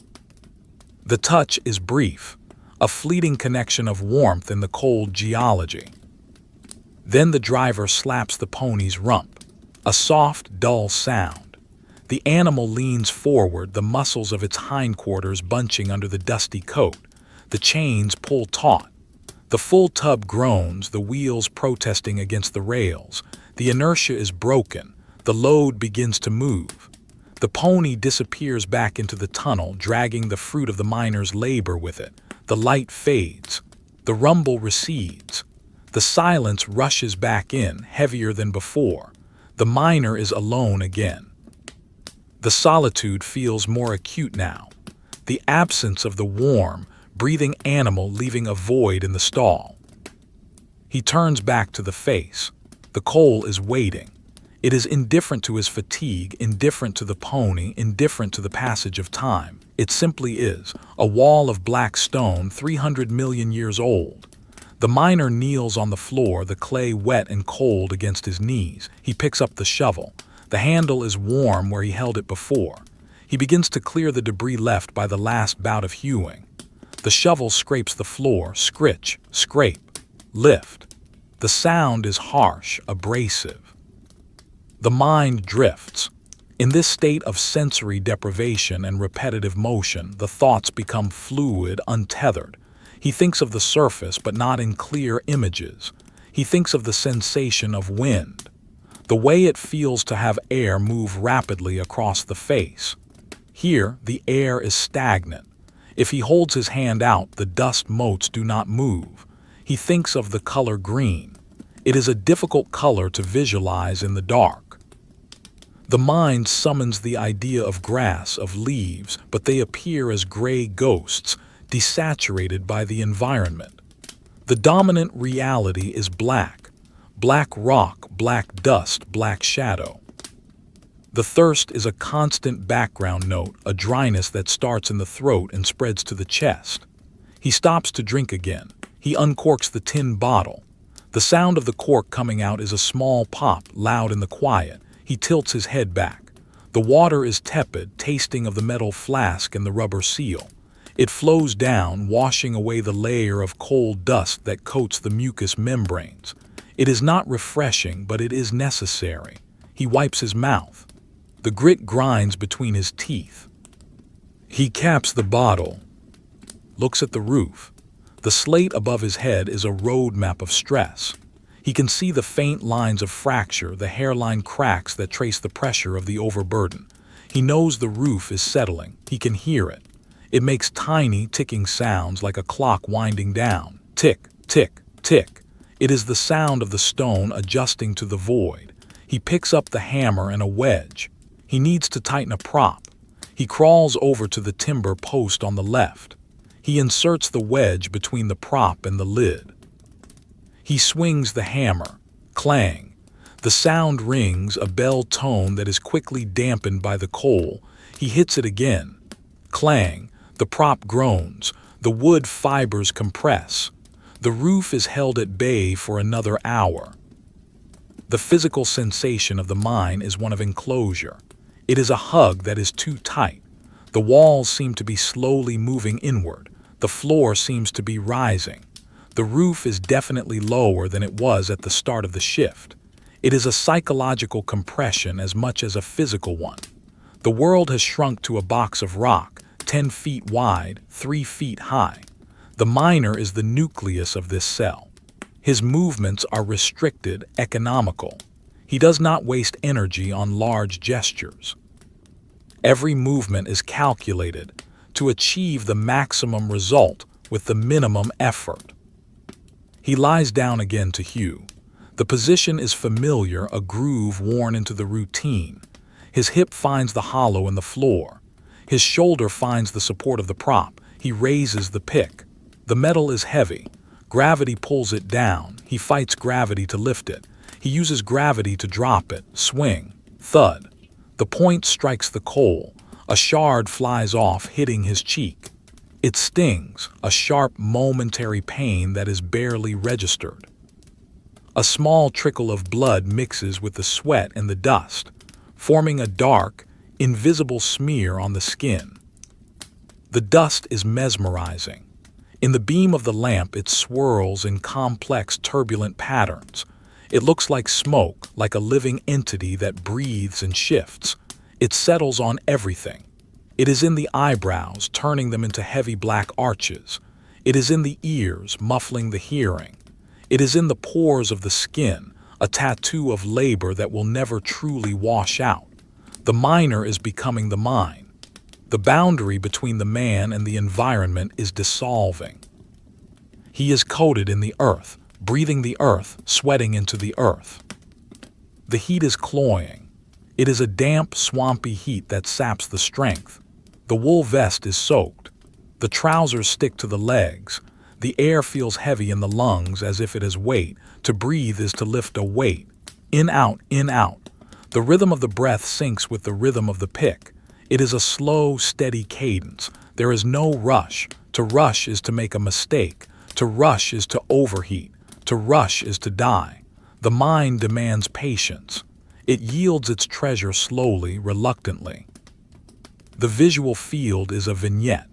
The center is bright-ish, a yellow circle of illumination where the pick strikes the coal.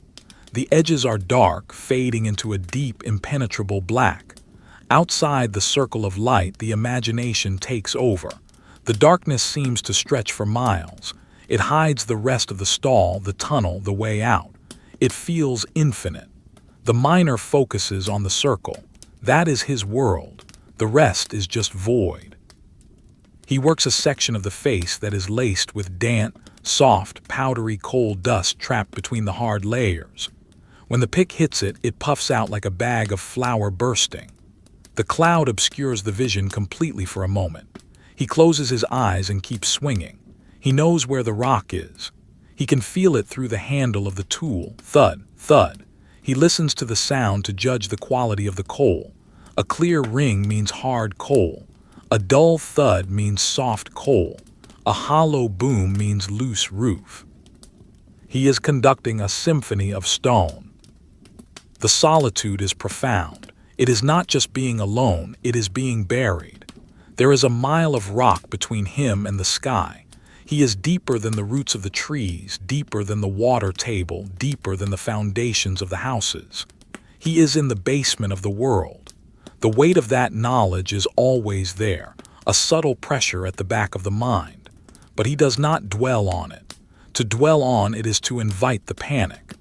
The panic is a cold beast that lives in the gut. He keeps it fed with the rhythm of the work, lulling it to sleep with the swing of the pick. The lamp flickers. A piece of the wick has carbonized, blooming into a small thief that steals the oil and dims the flame. The miner stops. He sits up, his head brushing the roof. He takes a small wire pick from his belt, a tool made specifically for this purpose. He carefully inserts it into the lamp housing, trimming the wick without extinguishing the flame. It is a delicate operation. The flame flares up, bright and clean again. The shadows retreat a fraction of an inch. The yellow light washes over the coal face, revealing new facets, new textures. The vintage drawing is retouched, the highlights brought back, the contrast restored. He rests for a moment, sitting on his heels. He looks at his hands. They are large, powerful hands, but they look small against the scale of the rock. The skin is cracked, the nails black. They are the tools of his trade as much as the pick and the shovel. He flexes the fingers, working out the stiffness. The joints pop. The sound is loud in the quiet stall. He takes a deep breath, tasting the dust. He is tired, a deep, bone-weary tiredness that goes beyond sleep. It is the exhaustion of the shift. But the shift is not over. The tub is empty. The face is waiting. He picks up the pick. The handle is smooth, familiar. He crawls back to the wall, the kneeling, the lying down, the positioning. It is a ritual. He strikes the rock. The sound echoes, thud. The silence is broken again. The cycle continues. The night shift is a wheel that turns slowly, grinding the hours into dust. The man is the cog. The coal is the friction.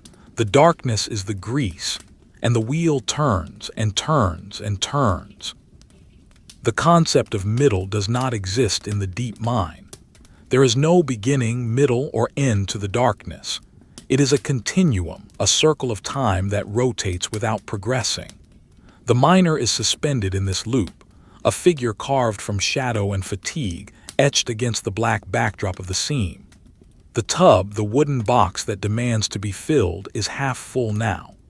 The coal sits inside it, a jagged landscape of broken stone, rising slowly like a dark tide. The work has become a state of being, a permanent condition of the body. The muscles contract and release, driven by a nervous system that has surrendered to the rhythm of the pick. The air in the stall has achieved a frantic sort of stillness. It is motionless, yet it vibrates with the stored energy of the heat.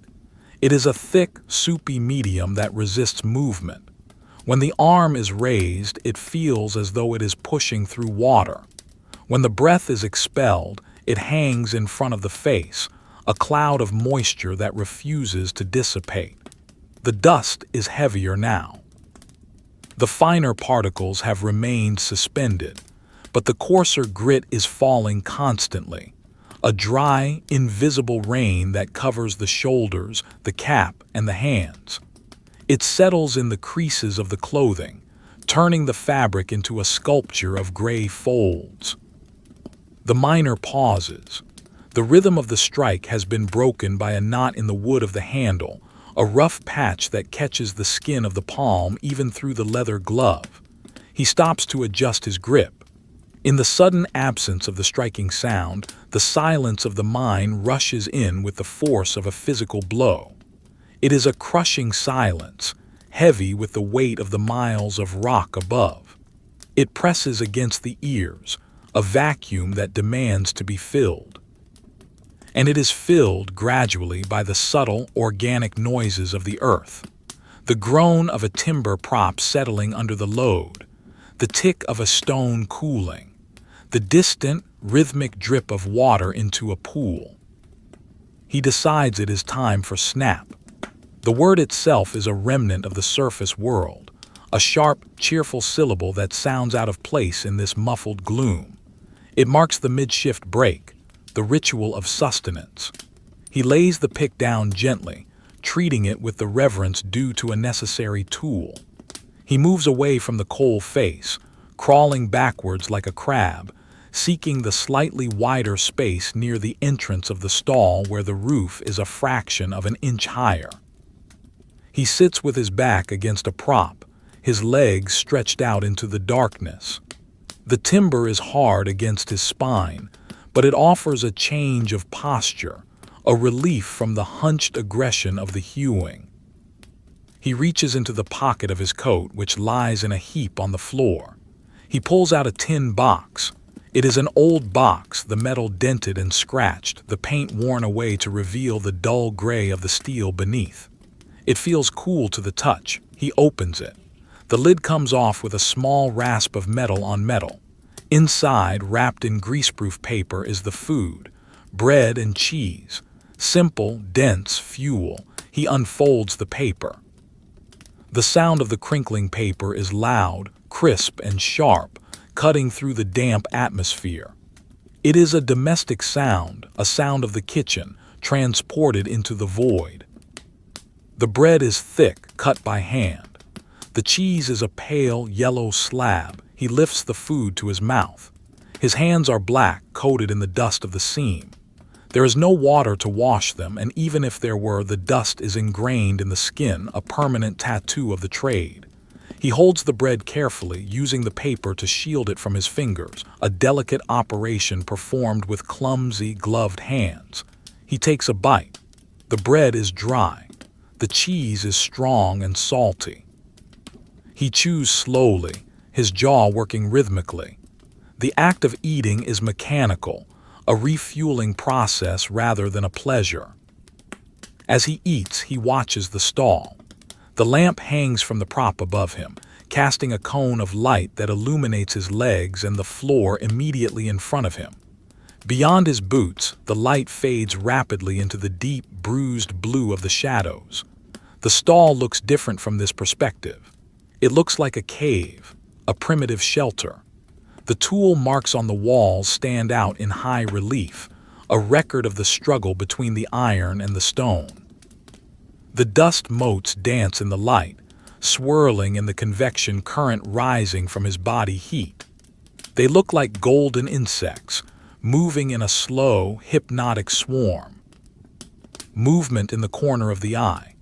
A small shadow detaches itself from the larger shadow of the gob, the waste area where the rock is piled. It moves with a fluid, liquid grace flowing over the uneven floor. It is a rat. It is large, its fur matted and dark, blending perfectly with the environment. It stops at the edge of the circle of light, its nose twitching, testing the air. Its eyes are two tiny beads of red, reflecting the lamp flame. It is not afraid. In the mine, the rats are fellow citizens, scavengers of the crumbs, companions in the dark. They are the only other living things that breathe this air. The miner watches the rat. He does not move to shoo it away. He breaks off a small piece of crust and tosses it towards the shadow. The crust lands with a soft tap. The rat darts forward, a blur of motion, grabs the prize and retreats back into the darkness. The interaction is silent, a transactional moment between two species surviving in a hostile world. The miner chews his bread. The rat eats its crust. They are both eating in the dark, miles beneath the sun. The water bottle follows the food. The tepid water washes down the dry bread, clearing the throat of crumbs and coal dust. The miner takes a long drink, closing his eyes. For a moment, he can imagine the water is cold, that it comes from a mountain stream, but the metallic taste brings him back to reality. He caps the bottle and puts the tin box away. The ritual is over. The break is done. The body has been fed, but the rest has also allowed the muscles to cool. The stiffness returns, a heavy, leaden sensation in the limbs. The will to move is low. It would be easy to stay here, to lean against the post and let the darkness take over, to drift into sleep. But sleep is dangerous. The cold of the floor creeps into the bones. The dampness seeps into the lungs, and the tub is waiting. He forces himself to move. He groans softly, a sound that is lost in the noise of his boots scraping on the floor. He crawls back to the face. The distance is only a few yards, but it feels like a journey. He picks up the shovel this time. The tub must be finished. The pile of loose coal he hewed before the break is still there, waiting. He grips the handle. The wood is warm again in his hand. The connection is re-established. The loading resumes, scrape, lift, twist, throw. The rhythm is slower now, heavier. The food sits in the stomach, a weight. The blood has moved to the digestion, leaving the muscles sluggish. The first few shovelfuls are a struggle, the back protests. The knees grind, but then the machine takes over. The muscle memory kicks in. The body remembers the motion and the mind recedes. The sound of the shovel is a steady cadence, a metronome for the passing minutes. The visual atmosphere shifts slightly as the shift progresses. The air seems to grow darker, not because the light is failing, but because the eyes are tiring. The edges of the vision begin to blur, a vignetting effect that narrows the world down to the immediate task. The colors become more muted. The yellow of the flame seems less vibrant, more ochre. The black of the coal seems deeper, a void that absorbs all light. The texture of the scene is rougher, the grain of the paper in this vintage sketch becoming more pronounced. The shadows seem to have weight, dragging at the heels of the boots. The tub is nearly full. The coal is mounded up in the center, a pyramid of black crystals. The miner uses the back of the shovel to pack it down, to fit in just a little more. It is a point of pride, or perhaps just habit, to send a full load. He scrapes the last of the loose coal from the floor, cleaning the stall. The floor is left bare, revealing the dark gray fireclay beneath the seam. It is slick and wet, shining in the lamplight like the back of a whale. He stands, or rather crouches back to admire the work. The tub is a solid object of achievement. It represents tons of rock moved by human hands, but as he looks, the perspective shifts. The tub looks small against the vastness of the rock face. It is a thimble of water taken from an ocean. The seam stretches out to the left and right, disappearing into the gloom. It goes on for miles. The work he has done is invisible in the grand scale of the mine. This realization does not bring despair. It brings a sort of numbness, an acceptance of the infinite nature of the task. He sits on the edge of the tub again to wait for the putter. The wait is part of the rhythm. Work, wait, work, wait. In the silence, he becomes aware of his own breathing. It is loud, raspy. The air in the stall is running low on oxygen. The ventilation is sluggish. He feels a slight tightness in the chest, a dull headache forming behind the eyes. It is the damps, the bad air. Not enough to kill, just enough to dull the senses, to make the head swim.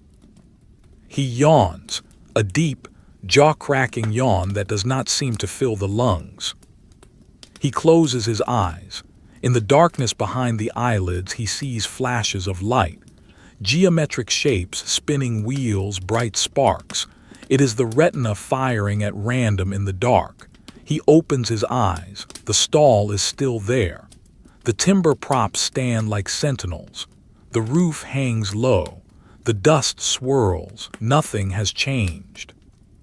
The sound of the pony returns. It is a welcome intrusion, the rumble of the wheels, the click of the hooves. It grows louder, pushing back the silence.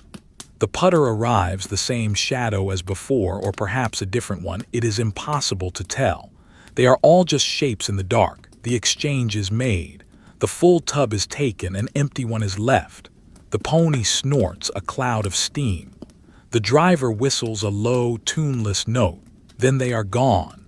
The silence rushes back, reclaiming the space. The empty tub stands there. It is a challenge, a blank page. The miner looks at it. He looks at the coal face. He must hew again. He must break the rock to fill the box. The cycle resets. He picks up the pick. He crawls to the wall. The repetition is absolute. There is no variation, only the endless iteration of the same actions. He lies down. The floor is colder now, or perhaps his body is hotter. The contrast is sharp. He finds the groove. He raises the pick. The shadow of his arm stretches up the wall, a long, dark limb reaching for the roof. He strikes. Thud. The sound is dull, flat. The coal fractures. The dust rises. The smell of sulfur and carbon fills the nose. As he works, he begins to notice the details of the fossilized plants in the roof. The shale above the coal is often imprinted with the shapes of ancient vegetation. Ferns, giant reeds, the bark of scaled trees. They are drawn in delicate gray lines on the dark stone. He is looking at a forest that existed 300 million years ago. A forest that never saw a human being, that grew in a swamp under a different sun. He is mining the past. He is breaking up the sunlight of a forgotten age, stored in the black battery of the coal. The thought is fleeting, drifting away like the dust. The physical sensation takes over. The burn in the shoulder, the blister forming on the thumb, the grit in the eye. He blinks, tears clearing a track through the dust on his cheek. He wipes it away with a rough sleeve. The fabric scratches the skin. The heat in the stall seems to pulse. It comes in waves, synchronized with the effort of the work. When he strikes, the heat flares. When he pauses, it recedes slightly. It is a living thing, this heat. It wraps around him, a heavy, wet blanket. He can feel the sweat trickling down his back, soaking into the waistband of his trousers. His skin feels clammy, coated in a paste of moisture and coal dust. He reaches a section of the face where the coal is cleated full of vertical cracks. This is good. It means the coal will come away easily. He wedges the pick point into a crack and levers it. The block of coal moves, groaning. He applies more pressure. The muscles of his back bunch and tight. The coal gives way with a sudden lurch, tumbling down onto his legs. It is heavy, but he doesn't feel the pain, only the weight. He pushes the rocks off his shins and continues. The pile grows. The sound of the pick changes as it hits the loose coal he has just brought down, a clattering, shushing sound. The air is thick with the black fog. He is working inside a cloud. The lantern is just a glowworm now, a dim smudge of yellow in the gray mist. He cannot see the walls of the stall. He can only see the coal in front of his face and the pick in his hand. The world has contracted to a sphere of 3 feet. He loses track of the tubs. Is this the third, the fourth? It doesn't matter. The number is irrelevant. Only the action matters. The endurance. The ability to keep the arm moving when the mind wants to stop. The ability to ignore the thirst, the heat, the ache. It is a trance state, a hypnosis of labor. He starts to hum, a low vibration in the throat, barely audible. It is not a song, just a tone, a drone that matches the silence of the mind. It helps to focus the mind. It pushes back the crushing weight of the silence. The hum vibrates in his chest, merging with the thud of the pick. He is an instrument of the mind, tuning himself to the frequency of the stone. The shadows play tricks again. The timber prop looks like a man standing very still. The heap of coal looks like a crouching beast. He knows they are illusions, but they persist. The brain is trying to make sense of the visual noise, trying to find patterns in the chaos of the dark. He ignores them. He focuses on the gleam of the coal, the sharp edge of the fracture, the point of the pick. The exhaustion is a physical weight pressing him into the floor. He feels heavy, dense. His movements are slower, more deliberate. Every strike requires a conscious decision. Lift, swing, strike. The fluid grace of the early shift is gone. Now it is just mechanics, grinding gears, friction. But the coal keeps coming. It falls in a steady stream, black gold pouring from the vein. He stops to wipe his brow. The hand comes away black and wet. He looks at the roof. It is still there, hovering, waiting, the millions of tons of rock. The entire world is above him. He is the foundation. He is the pillar. He takes a breath of the thick, dusty air. It tastes of iron and time. He grips the pick. He lowers his head. He strikes again. The sound echoes down the long, dark tunnel of history. The night shift continues. The darkness is absolute. but the work is a fire that burns slowly, consuming the man to warm the world above. The progression of the shift moves into the deep hours, the stretch of time that possesses no name and no measure. It is the duration between the memory of the meal and the distant hope of the ascent, a vast, gray hinterland of labor that seems to stretch out infinitely in both directions. The miner is no longer a conscious actor but a component of the geology, a biological mechanism grinding against the mineral face. The fatigue has moved beyond pain into a state of numbness, a dull, pervasive weight that sits in the marrow of the bones. The body moves not by will, but by the accumulated momentum of thousands of repetitions. Swing, strike, pull. Swing, strike, pull.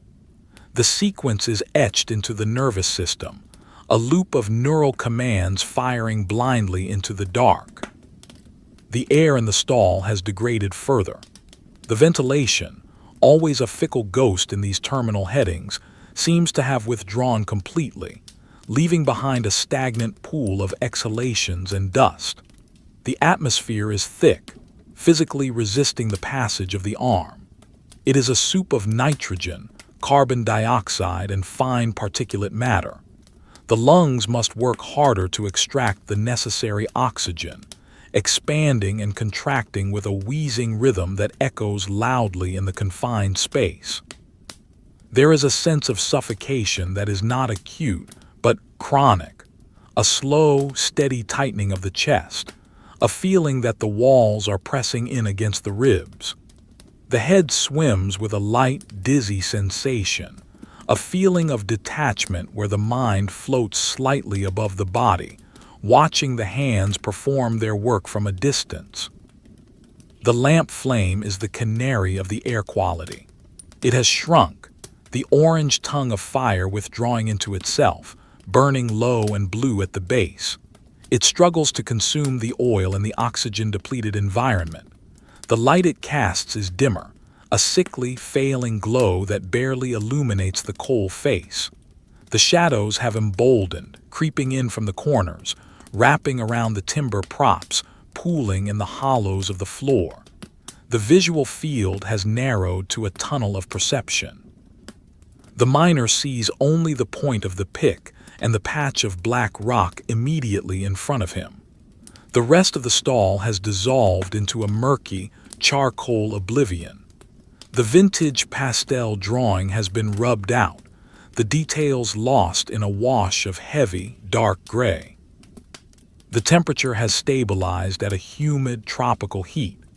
The cold of the surface winter is a myth, a legend from another life. Here, the earth radiates the stored heat of its core, and the confined space traps the warmth of the body and the lamp. The sweat does not evaporate. It slicks the skin, turning the cold dust into a glossy, black paint that coats the arms, the chest, and the face. The clothing is heavy with moisture, clinging to the limbs like a second skin. The miner pauses to wipe his eyes, but the forearm is just as wet as the brow. The grit grinds into the eyelids, a constant, scratching irritant that makes the eyes water. The tears cut clean white tracks through the mask of soot, transient lines of contrast in the monochrome dark. He changes position, rolling from his left hip to his right. The movement is slow, accompanied by the cracking of joints and the groaning of the leather belt. The floor is unforgiving. The fire clay, though wet, is as hard as concrete. It has been kneaded by the knees and the boots into a slick, uneven surface of ridges and valleys.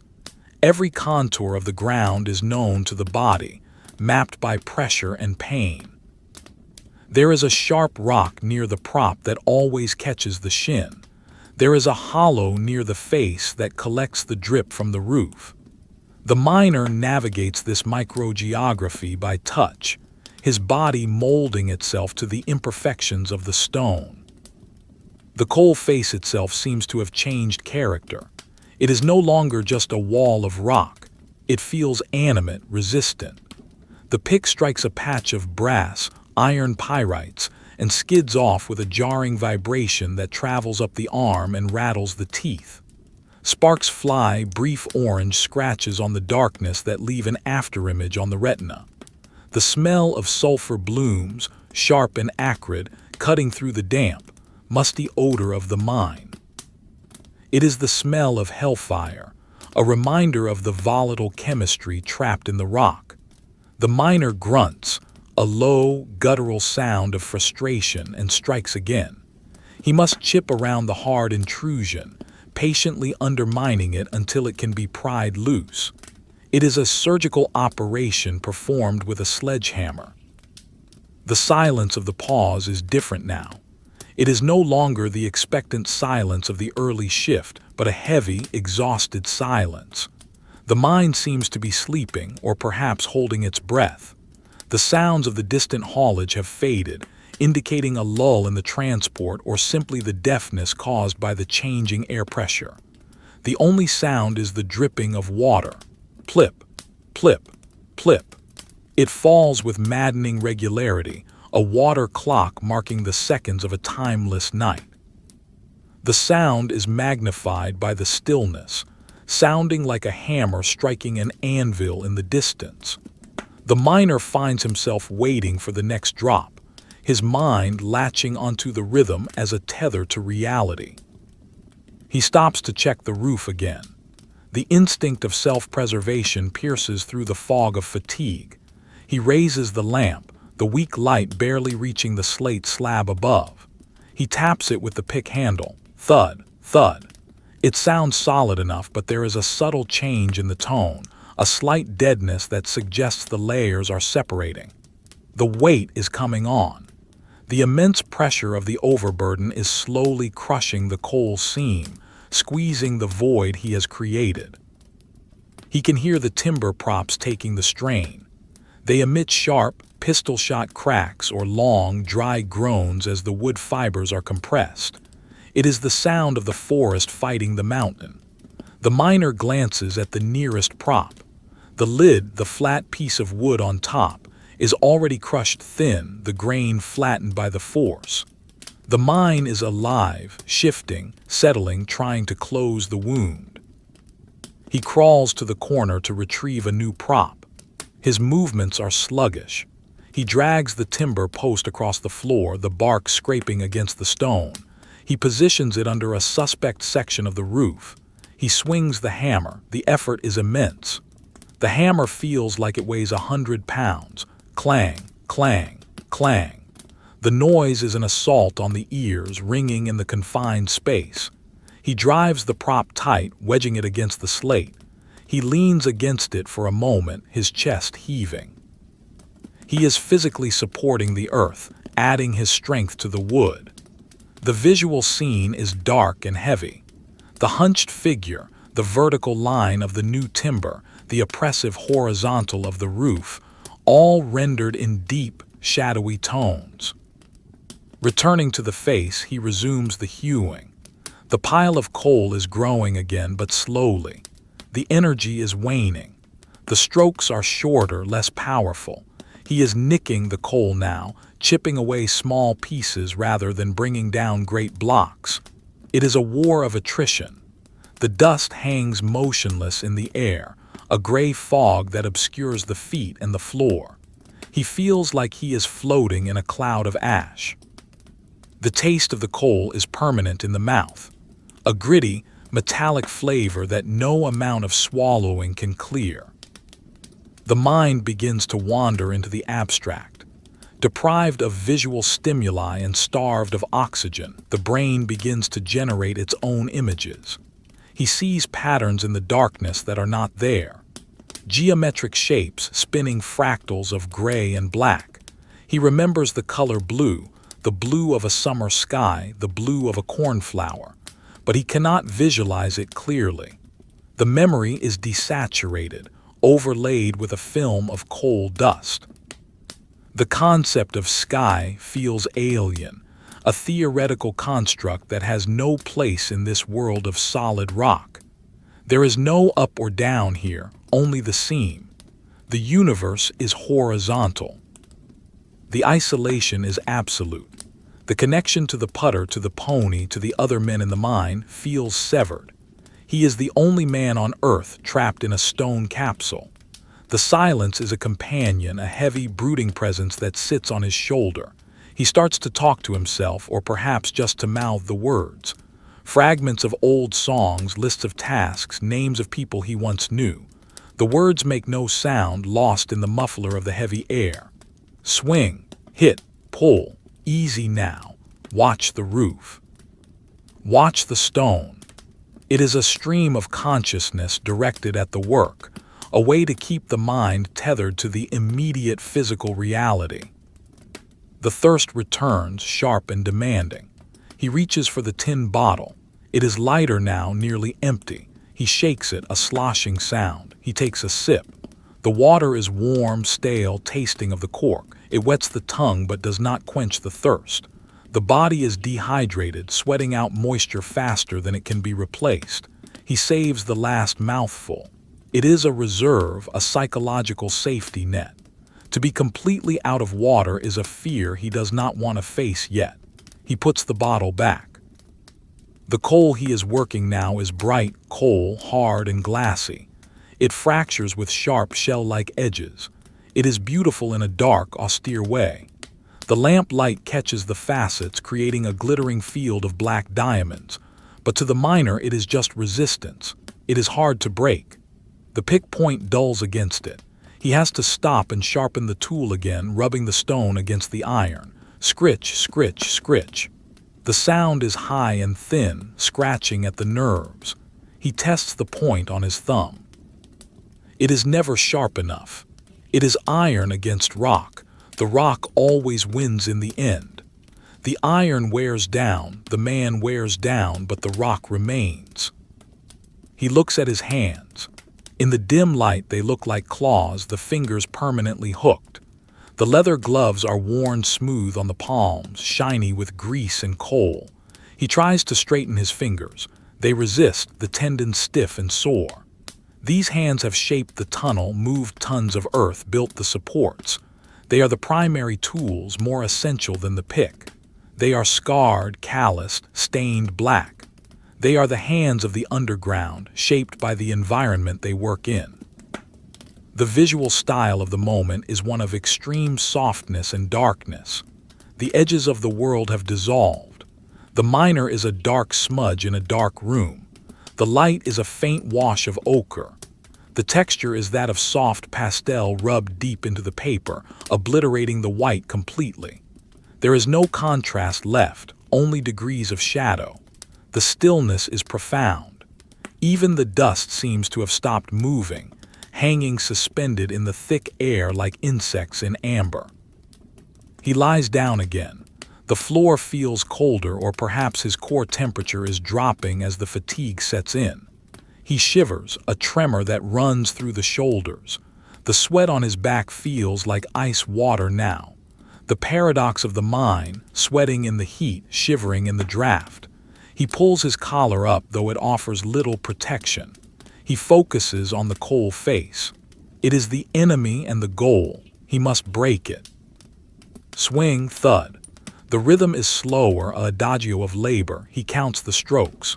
1, 2, 3, 4, 5. He stops. He rests the pick. He takes a breath. He starts again. 1, 2, 3. The counting helps. It structures the time, breaks the infinite loop into manageable segments. Just 10 more strokes. Then another 10. Then another. He is bargaining with his own exhaustion, setting small, achievable targets to keep the machine moving. A sound from the main tunnel. A distant, muffled bang. Blasting. They are firing shots in another district miles away. The sound travels through the rock, a vibration that comes up through the floor rather than through the air. The stall shakes slightly. A fine trickle of dust falls from the roof, landing on the miner's neck. He freezes, listening. The mind settles. The silence returns. The blast is a reminder of the violence of the industry, of the explosives used to rend the earth. But here, in this quiet stall, the violence is slow and manual. It is the violence of the pick, not the powder. He checks the tub. It is 3/4 full. It looks like a mountain range of black peaks inside the wooden box. He needs to fill the corners. He picks up the shovel. The change of muscle usage triggers a spasm in the lower back. He winces, freezing for a moment until the muscle relaxes. He moves carefully, treating his body like a damaged mechanism. He scoops the coal. The sound of the shovel is loud, grating. He throws the load. It lands with a heavy crash. The sound is satisfying. It is progress. The shadows cast by the loading motion are long and grotesque. They stretch across the roof, mimicking the action. A giant shadow man shoveling shadow coal. The miner watches his doppelganger on the ceiling. It moves with him, a silent partner in the work. The interplay of light and dark is constant, a visual dance that accompanies the labor. The vintage drawing style captures this movement, the blur of the shadow, the static weight of the rock, the warm glow of the lamp struggling against the encroaching black. He finishes the tub. It is full to the brim. He levels the top with the flat of the shovel. It is a good load, honest work. He sits back on his heels, breathing hard. The air rasps in his throat. He coughs, a deep, rattling cough that brings up the black mucus. He spits into the dust. The sputum is black. The mine is inside him. He wipes his mouth. He waits for the putter. The wait is longer this time. The mine seems to have slowed down. The intervals between the ponies are stretching out. Perhaps there is a delay at the shaft. Perhaps a tub has derailed on the main road. He does not know. He can only wait. He sits in the dark, preserving his energy. He watches the flame. It is the only living thing he can see. It dances, flickers, consumes. It is time burning away. He leans his head back against the prop. The wood vibrates slightly with the tension of the roof. He closes his eyes. The darkness behind his eyelids is no different from the darkness of the stall.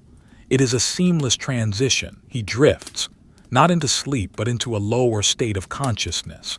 A gray zone where thoughts are slow and heavy. He thinks of nothing. He simply exists. A warm, breathing object in the cold, hard earth. The wind of the surface is a dream. The sun is a myth. There is only the rock.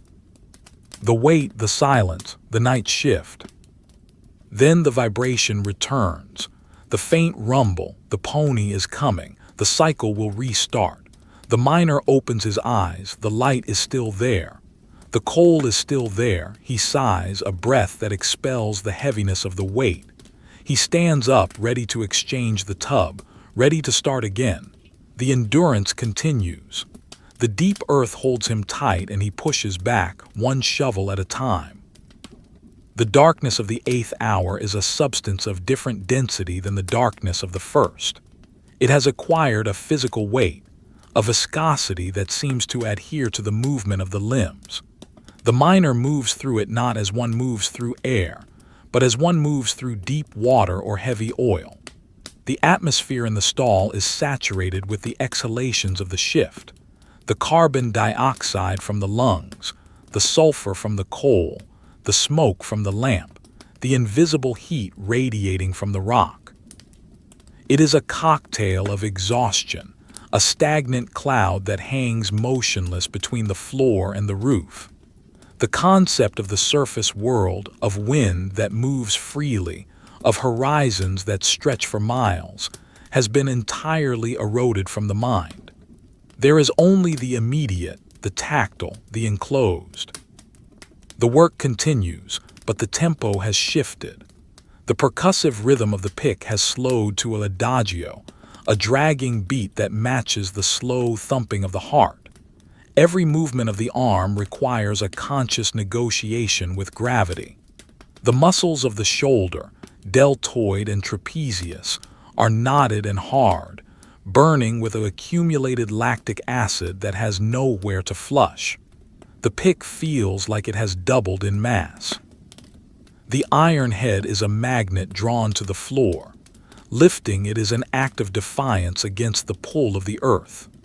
The strike, when it comes, is no longer a sharp, driving blow, but a heavy, falling impact, utilizing the weight of the tool rather than the strength of the man. Thud, the sound is dull, deadened by the surrounding mass of coal. The vibration travels up the handle, shaking the bones of the forearm. The miner pauses after each strike, a micro-rest that allows the breath to catch up. In, out, in, out. The rasp of the breathing is the loudest thing in the stall. It sounds mechanical, like a bellows that is leaking air. The dust coats the throat, a dry, gritty lining that makes swallowing a conscious effort. The thirst is now a permanent state, a dull ache in the back of the mouth, but the tin bottle is empty. It sits in the corner, a hollow metal shell, a memory of water. The visual field is deteriorating. The fatigue of the optic nerve, combined with the dimming of the lamp and the thickening of the dust, creates a world of indistinct shapes and muddy colors. The sharp edges of the early shift have been rubbed away. The timber props are no longer defined cylinders of wood. They are vague, vertical shadows that merge with the darkness of the walls. The coal face is not a wall of glistening facets. It is a dark, absorbing void that swallows the light. The vintage pastel style of the scene has deepened into its darkest tones: indigo, charcoal, lamp black, burnt umber. The light from the lantern is a weak wash of sepia, a stain of old yellow that barely holds back the encroaching night. The miner kneels on the floor to load the coal. The change in posture brings a fresh wave of pain to the knees. The fireclay floor is wet, a slurry of mud and coal dust that seeps through the heavy fabric of the trousers. The skin is raw, chafed by the constant friction of the cloth and the grit. He picks up the shovel. The handle is slick with sweat and grease, difficult to grip. He slides the blade under the pile of broken coal. Scrape. The sound is harsh, a grating noise that sets the teeth on edge. He lifts. The load is heavy. He twists his torso to throw the coal into the tub. The movement strains the lower back, sending a dull line of fire up the spine. The coal lands in the tub with a heavy, tumbling sound. It is a sound of accumulation. The tub is the measure of the man's life in this moment. It is the vessel that must be filled. The miner looks at the level of the coal. It is rising, but slowly. Too slowly. Time seems to have dilated, stretching the minutes into hours. He feels as if he has been in this stall for days, for weeks. The shift is a lifetime. The memory of the walk to the pit head, the cage, the lamp room. It all feels like a story told by someone else, a distant history that belongs to a different person. He stops to adjust the lamp. The flame has begun to smoke, a thin wisp of soot rising from the chimney. The wick is crusting over again. He sits back on his heels, his head bowed under the low roof. He takes the small wire pick from his belt. His hands are shaking slightly, a fine tremor of exhaustion. He brings the wire to the lamp. He must be careful. To extinguish the flame now would be a disaster. To be left in absolute darkness, miles from the shaft without a light, is the ultimate fear. It is a primal terror that lurks just beneath the surface of the discipline. He holds his breath to steady his hand. He picks at the crust on the wick. A spark flies. The flame flares up, then settles, burning cleaner though not much brighter. The oil is running low. The reservoir is nearly empty. The renewed light reveals the texture of the roof immediately above his head. It is a slab of gray shale, smooth and cold-looking. He can see the tiny, glittering specks of mica embedded in the stone. He can see a hairline crack that runs diagonally across the span, a stress fracture caused by the settling of the earth. He watches it for a moment, mesmerized. Is it widening? Is it moving? The rock seems to breathe, expanding and contracting with the pressure. He knows it is an illusion, a trick of the weary mind, but the sense of the roof as a living, heavy presence is overwhelming. It is a lid pressing down on a jar. He resumes the hewing. He must keep moving. To stop is to let the cold in. To stop is to let the muscles seize. To stop is to think, and to think is to worry. He crawls back to the face. The groove in the floor welcomes him. He lies down. The position is a trap, a physical confinement that mirrors the psychological one. He is wedged between the strata. He swings the pick. The motion is automatic. The mind detaches again, floating in the gray fog. He begins to hallucinate mildly, benignly. The patterns in the coal dust swirling in the lamp beam look like faces. Old faces. The face of his father, also a miner. The face of the man who worked this stall before him. They appear and dissolve in the smoke, silent watchers in the dark. He does not speak to them. He accepts their presence. The mine is full of ghosts, memories of the thousands of men who have groveled in these tunnels for centuries. He is just the current occupant, the latest pair of hands to tear at the seam. The heat is suffocating. It is a wet, heavy heat that wraps around the body like a damp wool blanket.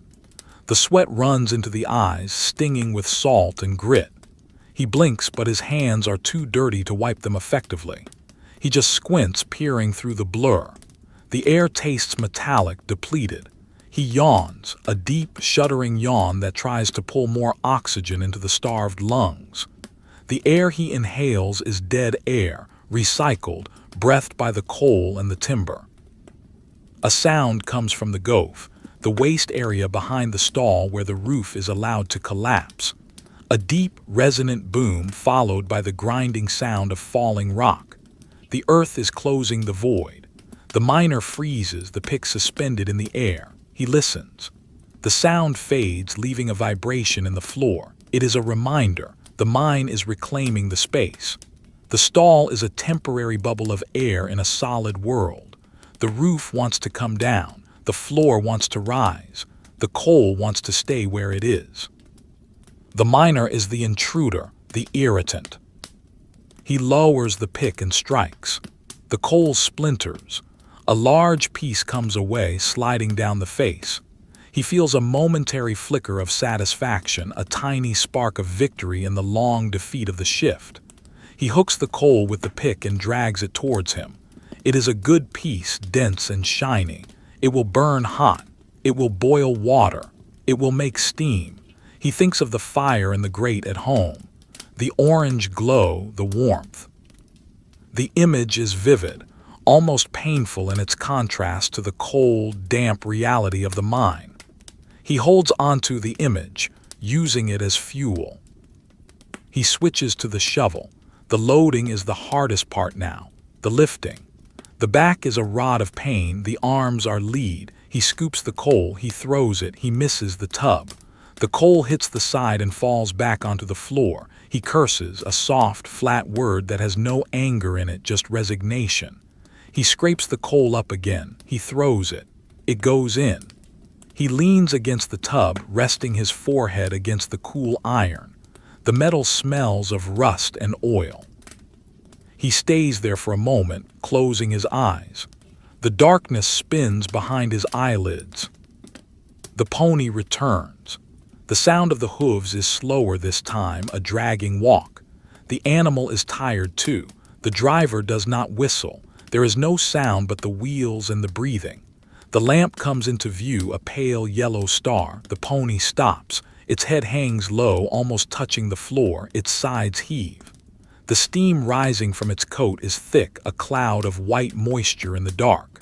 The miner looks at the pony. He sees himself in the animal. They are both harnessed. They are both mute. They are both waiting for the end that seems never to come. The exchange of tubs is a silent ballet of exhaustion, the unhooking of the chain, the dull clank of the metal, the pushing of the full tub, the rolling of the empty one. The driver leans his shoulder into the tub to get it moving. The miner helps, pushing from the side. Their hands brush against the coal-stained wood. There is a moment of shared effort, a combining of forces to overcome the inertia. Then the tub moves. The pony takes the strain. The procession leaves. The silence returns. The empty tub stands in the stall. It looks larger than the last one. It looks deeper. The miner stares at it. He has to fill it. He has to break the rock again. He has to lift the rock again. The prospect is crushing, but he does not stop. He cannot stop.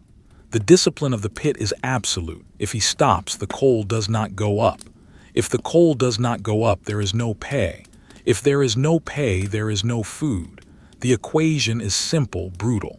It drives the body when the will has gone. He picks up the pick. He crawls to the face. The repetition is a form of madness, a loop that erases the personality. He is not a man with a name and a history. He is a function. He is the heaver, the getter, the breaker of stone. He lies down. The cold mud is a shock that no longer shocks. He swings. Thud. The dust is thicker now. It has accumulated over the hours, filling the stagnant air until it is a visible substance. It swirls in the light, a galaxy of black stars. It settles on the lips, the eyelashes, the eyebrows. The miner spits. The saliva is black ink. He wipes his mouth with the back of his glove. The leather is rough, abrasive. He works a section of the floor, lifting the bottom coal to create more height. He strikes the fire clay. It is hard, rubbery stuff. The pick bounces. He strikes again. He is carving out his own space inch by inch. The sound is different here, a duller, softer thud than on the coal. The smell is earthy, like a plowed field after rain, but mixed with the sulfur and the sweat. The shadows in the stall have lengthened. The lamp hanging on the prop casts long, distorted shapes that stretch across the roof and down the walls. The miner's own shadow is a giant, hunchbacked figure that mimics his every move. It is a dark twin, working alongside him, tireless and silent. The interplay of the yellow light and the deep shadows creates a visual rhythm that matches the physical one. Light, dark, dark. Swing, thud, swing, thud. He feels a sudden draft. The ventilation doors far away must have been opened for a train of tubs. The air moves, a cool, fleeting breeze that cuts through the heat. It feels like a caress, a ghostly touch on the cheek. It stirs the dust, making the fog swirl and dance. Then the doors close and the air stops. The stillness clamps down again, heavier than before. The brief taste of fresh air only makes the stale air taste worse. He checks the time not by a watch, he has none, but by the ache in his stomach and the level of the oil in the lamp. It must be the 8th hour. The shift is entering its final quarter, but the end is not yet in sight. The tunnel is still dark. The work is still there. He must not think of the end. He must think of the next stroke. He finds a fossil in the coal, a fern perfectly preserved in the black stone. The imprint of the leaves is delicate, intricate. He pauses for a second, tracing the pattern with his thumb. A leaf that fell into a swamp millions of years ago, before the dinosaurs, before the mammals. It waited in the dark under the pressure, turning into stone and carbon. Now he has found it. He strikes it with the pick. The fossil shatters. It is just coal. It is just fuel. It goes into the pile. The exertion is taking its toll on his coordination. He misses a stroke, the pick glancing off the face and hitting the prop. The sound is sharp, wood against metal. The vibration jars his wrist. He drops the pick. He curses again softly. He picks it up. His fingers are stiff, clumsy. He has to force them to close around the handle. The grip is weak. He squeezes, willing the strength back into the hand. He looks at the roof again. The slab seems to have lowered. The space feels tighter. The claustrophobia is a low-level background radiation, always there, pulsing. He is buried alive. He knows this. He accepts this. He is a voluntary prisoner of the earth. He takes a deep breath of the dusty air. He swings the pick. The visual texture of the scene is now dominated by the blur. The focus has gone. The sharp lines of the early shift have dissolved into a smudge of charcoal. The miner is a dark shape merging with the floor. The coal is a dark mass merging with the wall. The only clarity is the pain in the back and the weight of the tool. The world has been reduced to sensation. He loads the shovel, he lifts, he throws. The coal rattles into the tub. The sound is the only conversation. The mine listens, the rock waits, the shadows watch. The night shift grinds on, a millstone turning slowly, crushing the man to extract the black grain. The endurance is not heroic, it is simply necessary. It is the only way to get back to the light, but the light is far away. Here there is only the dark and the heat and the weight and the pick and the shovel and the coal. The 9th hour is the hour of the ghost. It is the time when the physical tether to the world above stretches to its breaking point and snaps, leaving the miner drifting in a sea of black geology. The concept of time has dissolved completely. There is no morning, no evening, no shift. There is only the perpetual now, a gray, timeless limbo defined by the swing of the pick and the rasp of the breath. The exhaustion is no longer a sensation located in the muscles. It has become a state of consciousness, a heavy, narcotic fog that wraps around the mind and dulls the edges of perception. The body has become a separate entity, a machine of bone and sinew that continues to function through a separate, primitive nervous system, while the mind floats in the dusty, stagnant air, watching the labor from a distance. The air in the stall is now critical. The ventilation current has died away entirely, leaving the atmosphere heavy and motionless. It is saturated with the exhalations of the man and the earth, carbon dioxide, nitrogen, the reek of sweat, the fumes of the burning oil, the ancient smell of the crushed rock. It hangs in the darkness like a physical weight, pressing against the chest, resisting the expansion of the lungs. Every breath is a shallow gasp, a desperate attempt to filter oxygen from the soup of particulates. The taste of the air is foul, a mix of metallic dust, sulfur, and the sour tang of fatigue. It coats the tongue and the back of the throat with a paste that cannot be swallowed away. The lamp is dying. The oil in the reservoir is nearly exhausted, the dregs of the fuel struggling to climb the wick. The flame has shrunk to a tiny, blue-hearted bead of light, no larger than a fingernail. It casts no true beam now, only a faint, trembling glow that illuminates nothing but the immediate few inches of the coal face and the miner's own hands. The rest of the stall has been reclaimed by the darkness. The corners have vanished. The roof is invisible, felt only as a brooding presence just above the head. The timber props are gone, existing only as memories and obstacles to be avoided by touch. The visual world has contracted to a vignette of extreme claustrophobia, a small bubble of dying yellow light in an ocean of infinite black. The miner's movements have slowed to a glacial pace. The swing of the pick is a study in slow-motion physics. The arm rises, trembling with the effort, fighting the gravity that seems to have doubled in strength. The pick hangs for a moment at the apex, a dark silhouette against the dim glow. Then it falls. It is not a strike, it is a controlled collapse. The iron hits the coal with a dull, muffled thud that barely echoes in the heavy air. The vibration travels up the arm, but the nerves are too deadened to register the shock. There is just the knowledge of contact, the feedback of resistance. He pulls back on the handle. The coal groans. A piece separates, falling onto the pile with a soft clatter. The sound is distant, as if coming from another room. The dust rises, a slow, lazy cloud that curls around the lamp flame, threatening to smother it. The miner stares at the dust. In his fatigue-induced trance, the particles seem to stop moving, hanging suspended in the air like stars in a frozen sky.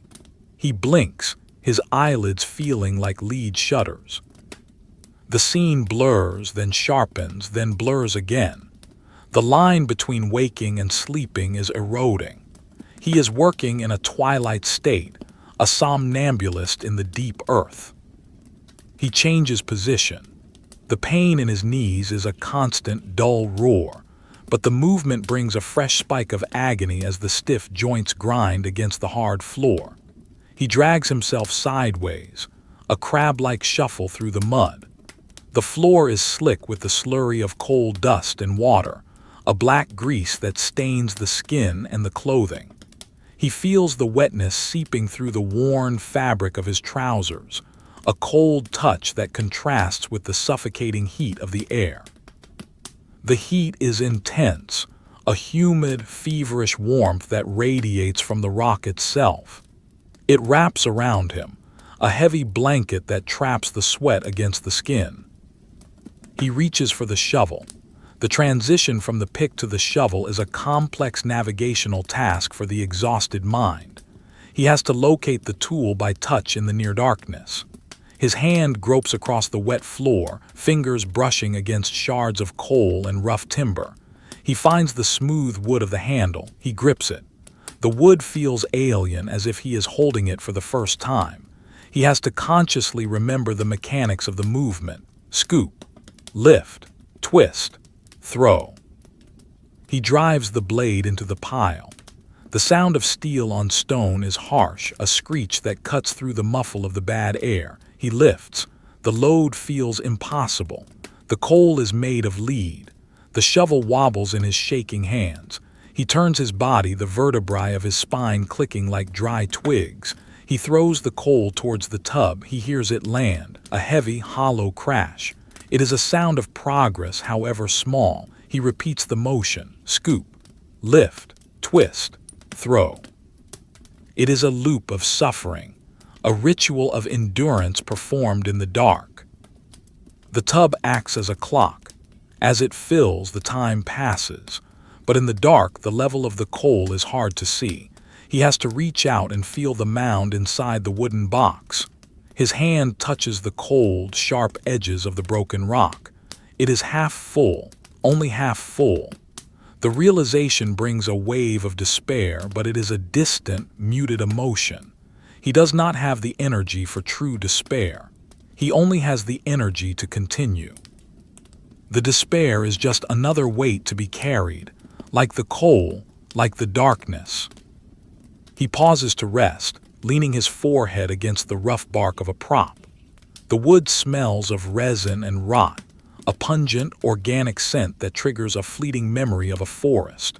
Trees, wind, green leaves.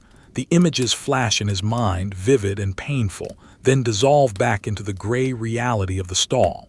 He closes his eyes. The darkness behind his eyelids is filled with swirling patterns of light, the firing of a starved retina. He feels a vibration in the wood against his head. The roof is settling. The earth is moving. It is a constant, subtle shifting, a geological restlessness. The mine is never truly still. It is always adjusting to the void. He listens. The silence of the 9th hour is profound. It is not an empty silence. It is a silence of suppression. It feels as if the millions of tons of rock above are pressing down on the sound waves, crushing them before they can travel. The dripping of water has stopped, or perhaps he can no longer hear it. The only sound is the wheezing of his own breath and the pounding of his heart in his ears. Thump, thump, thump, thump. It is a slow, heavy rhythm, a drum beating a retreat. He opens his eyes. The lamp is still burning, but barely. The flame is a tiny blue specter. He knows he should trim it, but he fears that touching it might extinguish it completely. He decides to leave it. Let it burn as long as it can. If it goes out, he will be in total darkness. The thought is terrifying, but also strangely seductive. To be in the dark would mean he could stop. He could lie down. He could sleep. But the discipline of the pit holds him. The tub must be filled. He returns to the face. He picks up the pick. The handle is slippery with sweat. He wipes his hand on his trousers, but the fabric is just as wet. He grips it as best he can. He swings, thud. The coal fractures. The dust rises. The cycle continues. He is hewing not just coal, but time itself. He is chipping away at the minutes, breaking them down into seconds, clearing them away to make room for the end. The visual texture of the scene is now almost monochromatic. The vintage pastel drawing has been reduced to its darkest elements. The paper is black. The charcoal is black. The only light is a faint smudge of dirty yellow that fails to define any edges. The miner is a shadow within a shadow. His face is a mask of soot, his eyes white holes in the darkness. The coal face is a wall of obsidian, absorbing the light, giving nothing back. He starts to hear voices, faint, whispering voices in the noise of the pick. They are not distinct words, just a murmur of conversation just on the edge of hearing. He stops and turns his head. "Hello." His voice cracks, a dry, rusty sound. There is no answer, just the silence. He knows it is the bad air, the lack of oxygen playing tricks on the brain. But the feeling of being watched is intense. The shadows seem to crowd closer, leaning in to see the work. The timber props look like figures standing in the gloom, silent overseers. He hits a patch of dirt, a band of stone running through the coal. It is hard, unyielding. The pick bounces off, jarring his shoulder. He hits it again and again. He has to break through it to get to the coal underneath. It is a pointless, brutal struggle, stone against stone, flesh against geology. He grunts with the effort, a sound that is half sob, half growl. The stone chips away slowly, revealing the black gloss of the fuel beneath. The heat is overwhelming. He feels dizzy, lightheaded. The blood pounds in his temples. He sits back, his head spinning. He puts a hand out to steady himself on the floor. The mud is cool. He has an urge to lie down in the mud, to press his face into the wet clay and sleep. It would be so easy just to stop, to let the darkness take him. He sways, his body tilting towards the floor. Then the image of the empty tub flashes in his mind. The empty tub, the unpaid shift, the hunger. He rights himself. He pushes back up to his knees. He grabs the pick, not yet.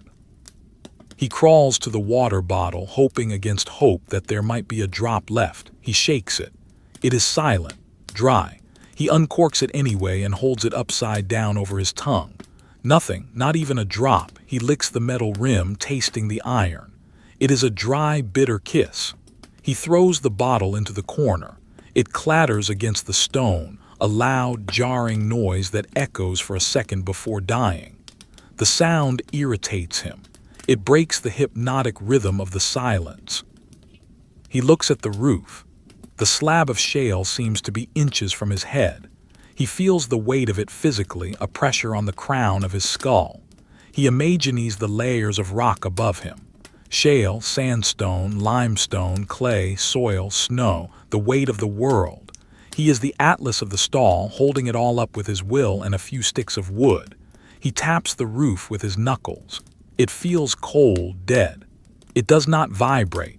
It is settling into its final position. He goes back to shoveling. The tub is 3/4 full. The end of the task is visible, measurable. He scoops, he lifts, he throws. His movements are jerky, uncoordinated. He spills coal on the floor. He has to scrape it up again. It is a waste of energy he cannot afford. He curses silently. He focuses. He narrows his world down to the shovel blade and the tub rim. Nothing else exists. The visual atmosphere is one of dissolution. The boundaries between objects are gone. The miner's hands seem to merge with the handle of the shovel. The shovel seems to merge with the coal. The coal merges with the dark. Everything is part of the same continuous substance of shadow. The vintage style is now a study in texture rather than form.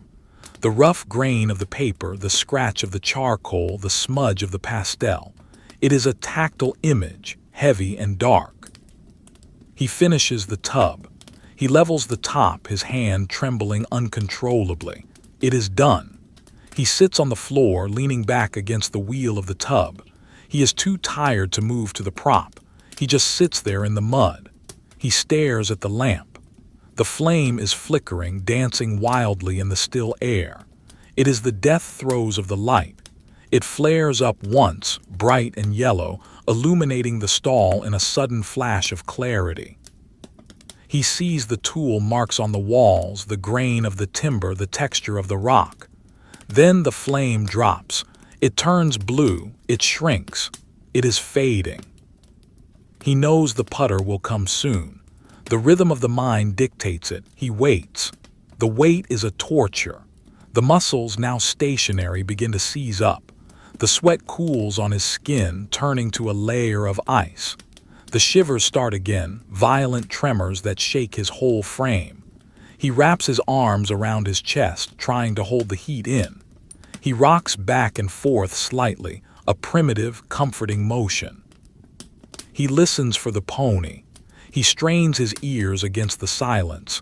Is that a rumble or just the blood in his ears? He holds his breath. Yes. There. Faint, distant, the sound of iron on iron, the sound of deliverance. The pony is coming. The light is coming. He watches the entrance of the stall. The darkness there is absolute. Then a glow, a faint, pale wash of light on the tunnel wall. It grows brighter. The beam of the putter's lamp cuts through the gloom. It is blindingly bright to his dark-adapted eyes. He squints, turning his head away. The pony emerges. It looks like a monster in the mist, a dark, steaming beast. The driver is a shadow behind it. The sound of the hooves is loud, clattering. The driver stops. He looks at the miner. He sees the exhaustion, the black mask of the face, the trembling. He does not speak. He nods. A small, almost imperceptible movement of the head. It is a gesture of recognition, of shared suffering. He unhooks the empty tub. He hooks the full one. The clank of the chain is sharp. The pony leans into the harness. The tub moves. The miner watches it go. It is his energy leaving the stall.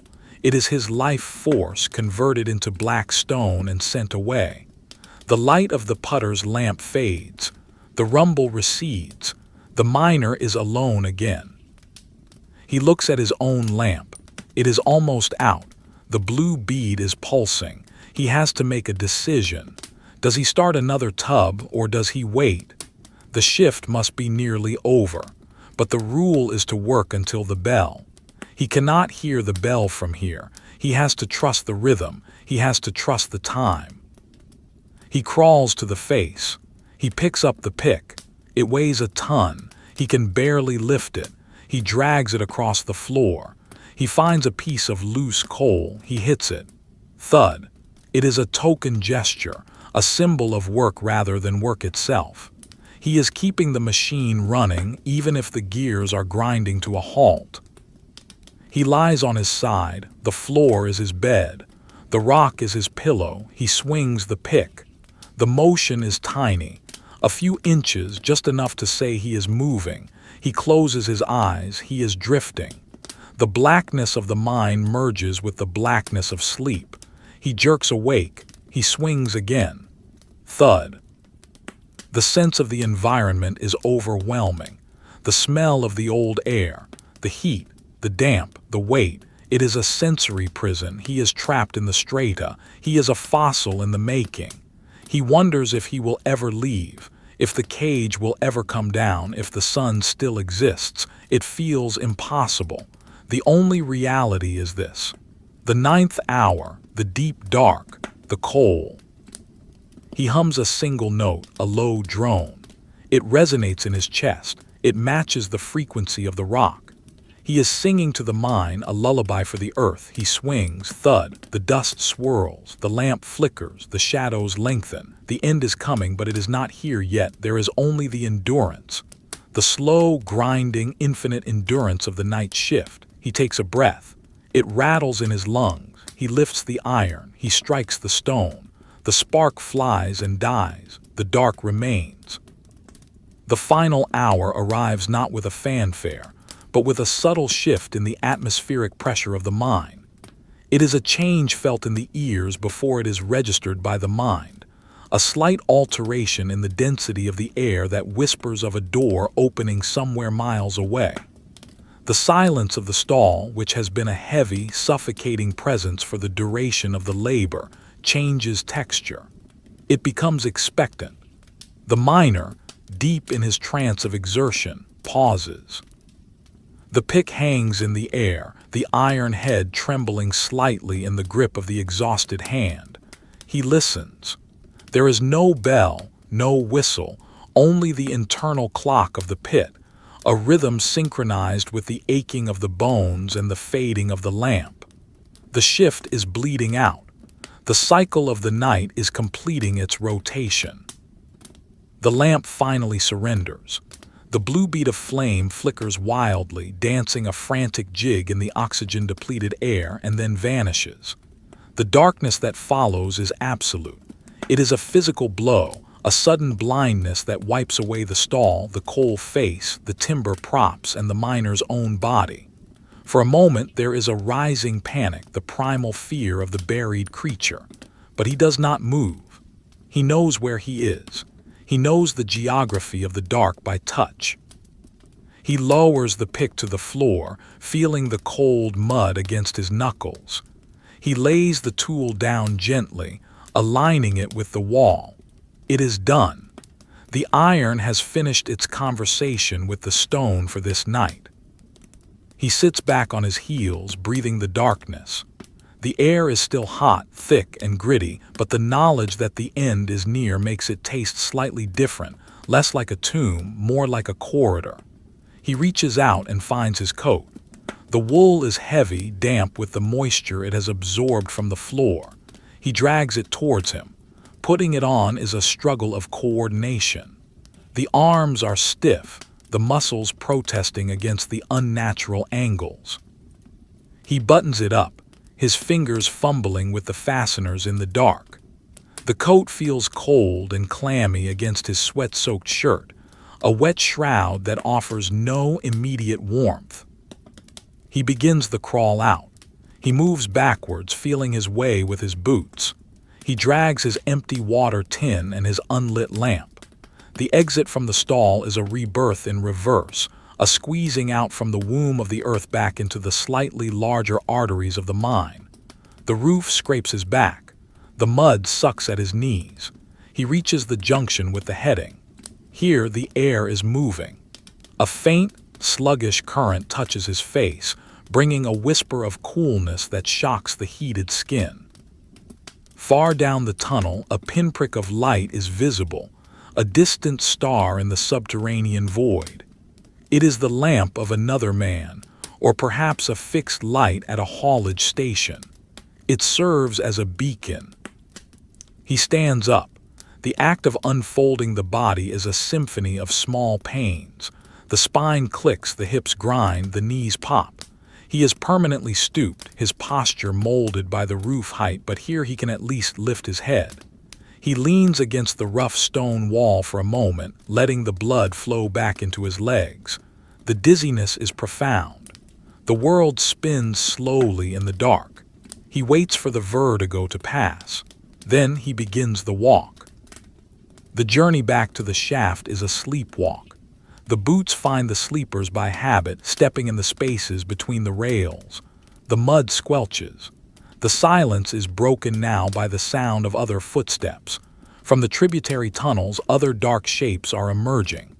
They are silent figures, ghosts of the seam, coalescing into a slow, trudging river of men.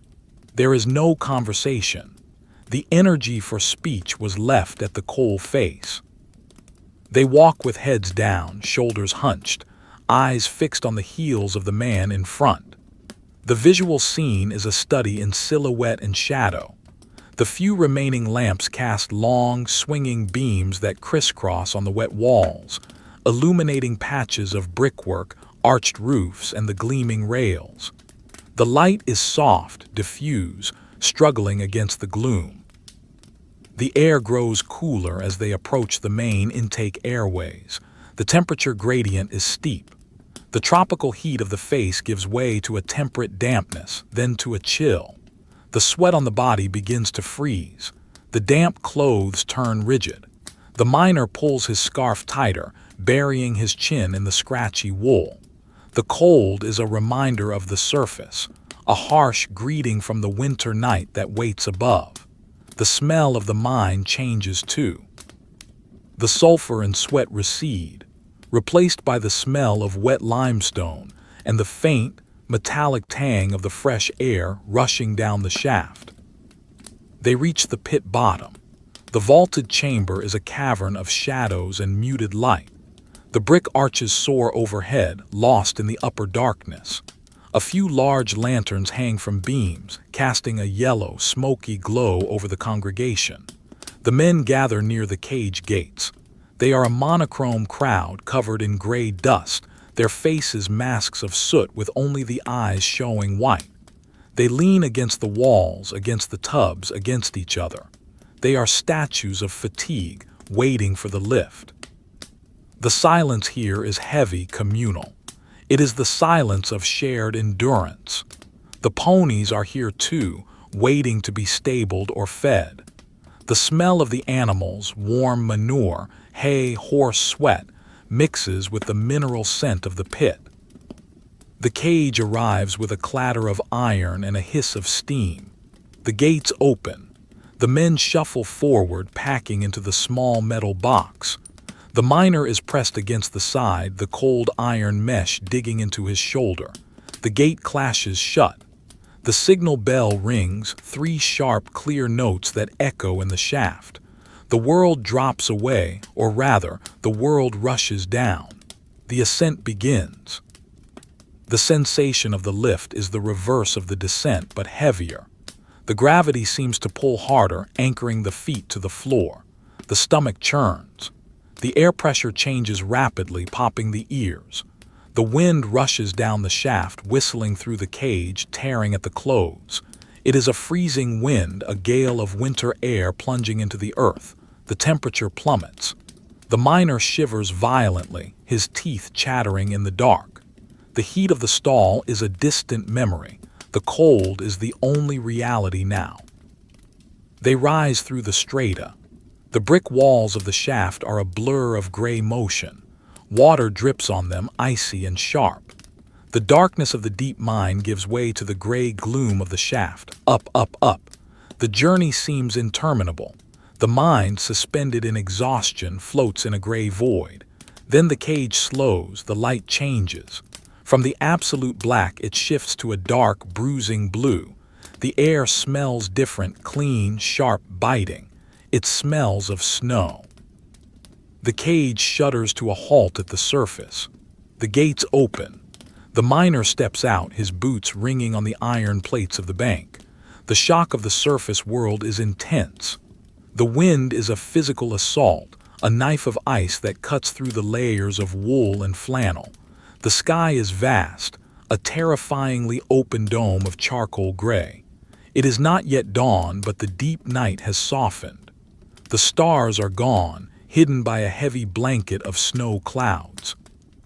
The ground is white, covered in a fresh layer of frost and snow that glows luminously in the pre-dawn dark. The contrast between the black pit and the white world is blinding. He walks to the lamp room. The wind howls around the structure of the headframe, rattling the corrugated iron sheets. He hands in his lamp. The lamp man takes it without a word, returning the brass check. The transaction is reversed. The responsibility is discharged.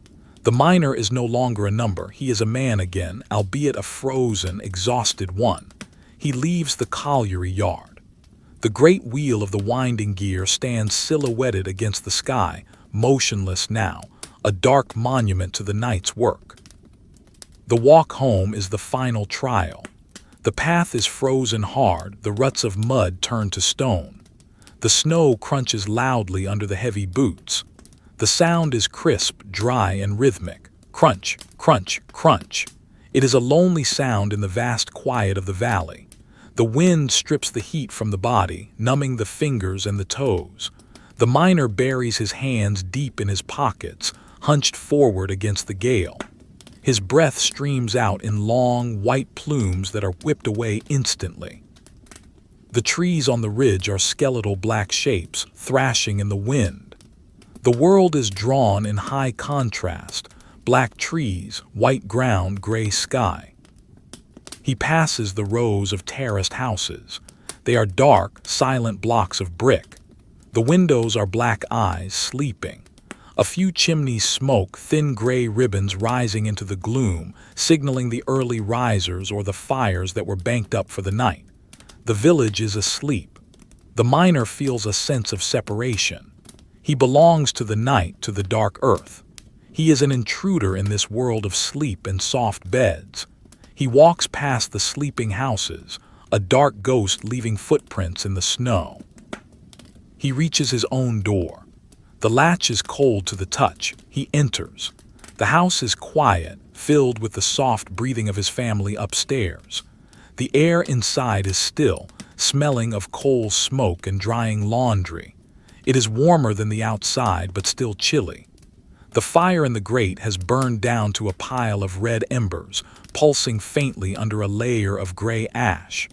The light is dim, a warm, orange glow that barely reaches the corners of the room. He moves quietly, a ritual of silence. He takes off his heavy coat, hanging it on the hook where it will drip and dry. He sits on the low stool by the fire. He unlaces his boots. The leather is stiff, frozen. His fingers are clumsy, numb. He works the laces loose and pulls the boots off. His feet are throbbing, the blood returning to the crushed capillaries. He peels off the wet socks. He stretches his toes towards the embers. The heat is a dull ache, a slow thawing. He does not wash fully. The effort is too great and the water in the jug is icy. He wets a cloth and wipes his face, removing the worst of the grit from around his eyes and mouth. The towel comes away black. The coal dust is in the pores, a permanent shadow on the skin. He looks at his hands in the glow of the fire. They are scarred, stained, powerful tools that are currently useless with fatigue. He rests them on his knees. He eats a piece of bread left on the table. It is dry, but he is too tired to care. He drinks from a cup of cold tea. The liquid washes the taste of the mine from his throat. He stares into the embers. The red light mesmerizes him just as the lamp flame did. But this is a gentle light, a dying light of rest. The wind rattles the window frame, a distant threat that can no longer touch him. He is inside. He is above ground. The roof of the house is light. It does not weigh millions of tons. He stands up, his joints creaking. He climbs the stairs. The wood groans softly under his weight. The bedroom is dark, cool. The bed is a soft shape in the shadows. He strips off the rest of his clothes, leaving them in a pile on the floor. He slides under the heavy wool blankets. The sheets are cold at first, but his body heat quickly warms the space. The mattress yields to his weight. The pillow supports his head. The relief is physical, a wave of relaxation that washes over the muscles. The tension in the back releases. The legs stop throbbing. The hands uncurl. The darkness of the room is soft, velvety, not like the hard, pressurized darkness of the pit. This is the darkness of safety. He closes his eyes. The images of the shift flash briefly. The falling coal, the swinging lamp, the pony's eye, the stone roof. But they are fading, losing their power. The silence of the house is profound. No water dripping. No creaking timber props. No rumble of tubs. Just the wind outside, muffled and distant. And the sound of his own breathing, slowing down, deepening. The rhythm of the pick is gone, replaced by the rhythm of the sleep. The body sinks into the mattress. The mind sinks into the void. The night shift is over. The coal has been won. The debt to the earth has been paid for another day. The miner drifts, The boundary between the world and the dream dissolves. The cold fades, the pain fades. There is only the heavy, gray, weightless drift. Down, down, down into the soft, welcoming dark of sleep. The snow falls outside, covering the footprints, covering the path, covering the black scar of the pit head. The valley is white and silent. The world waits for the dawn, but for the miner the sun is irrelevant. There is only the rest, the deep, stone-heavy rest.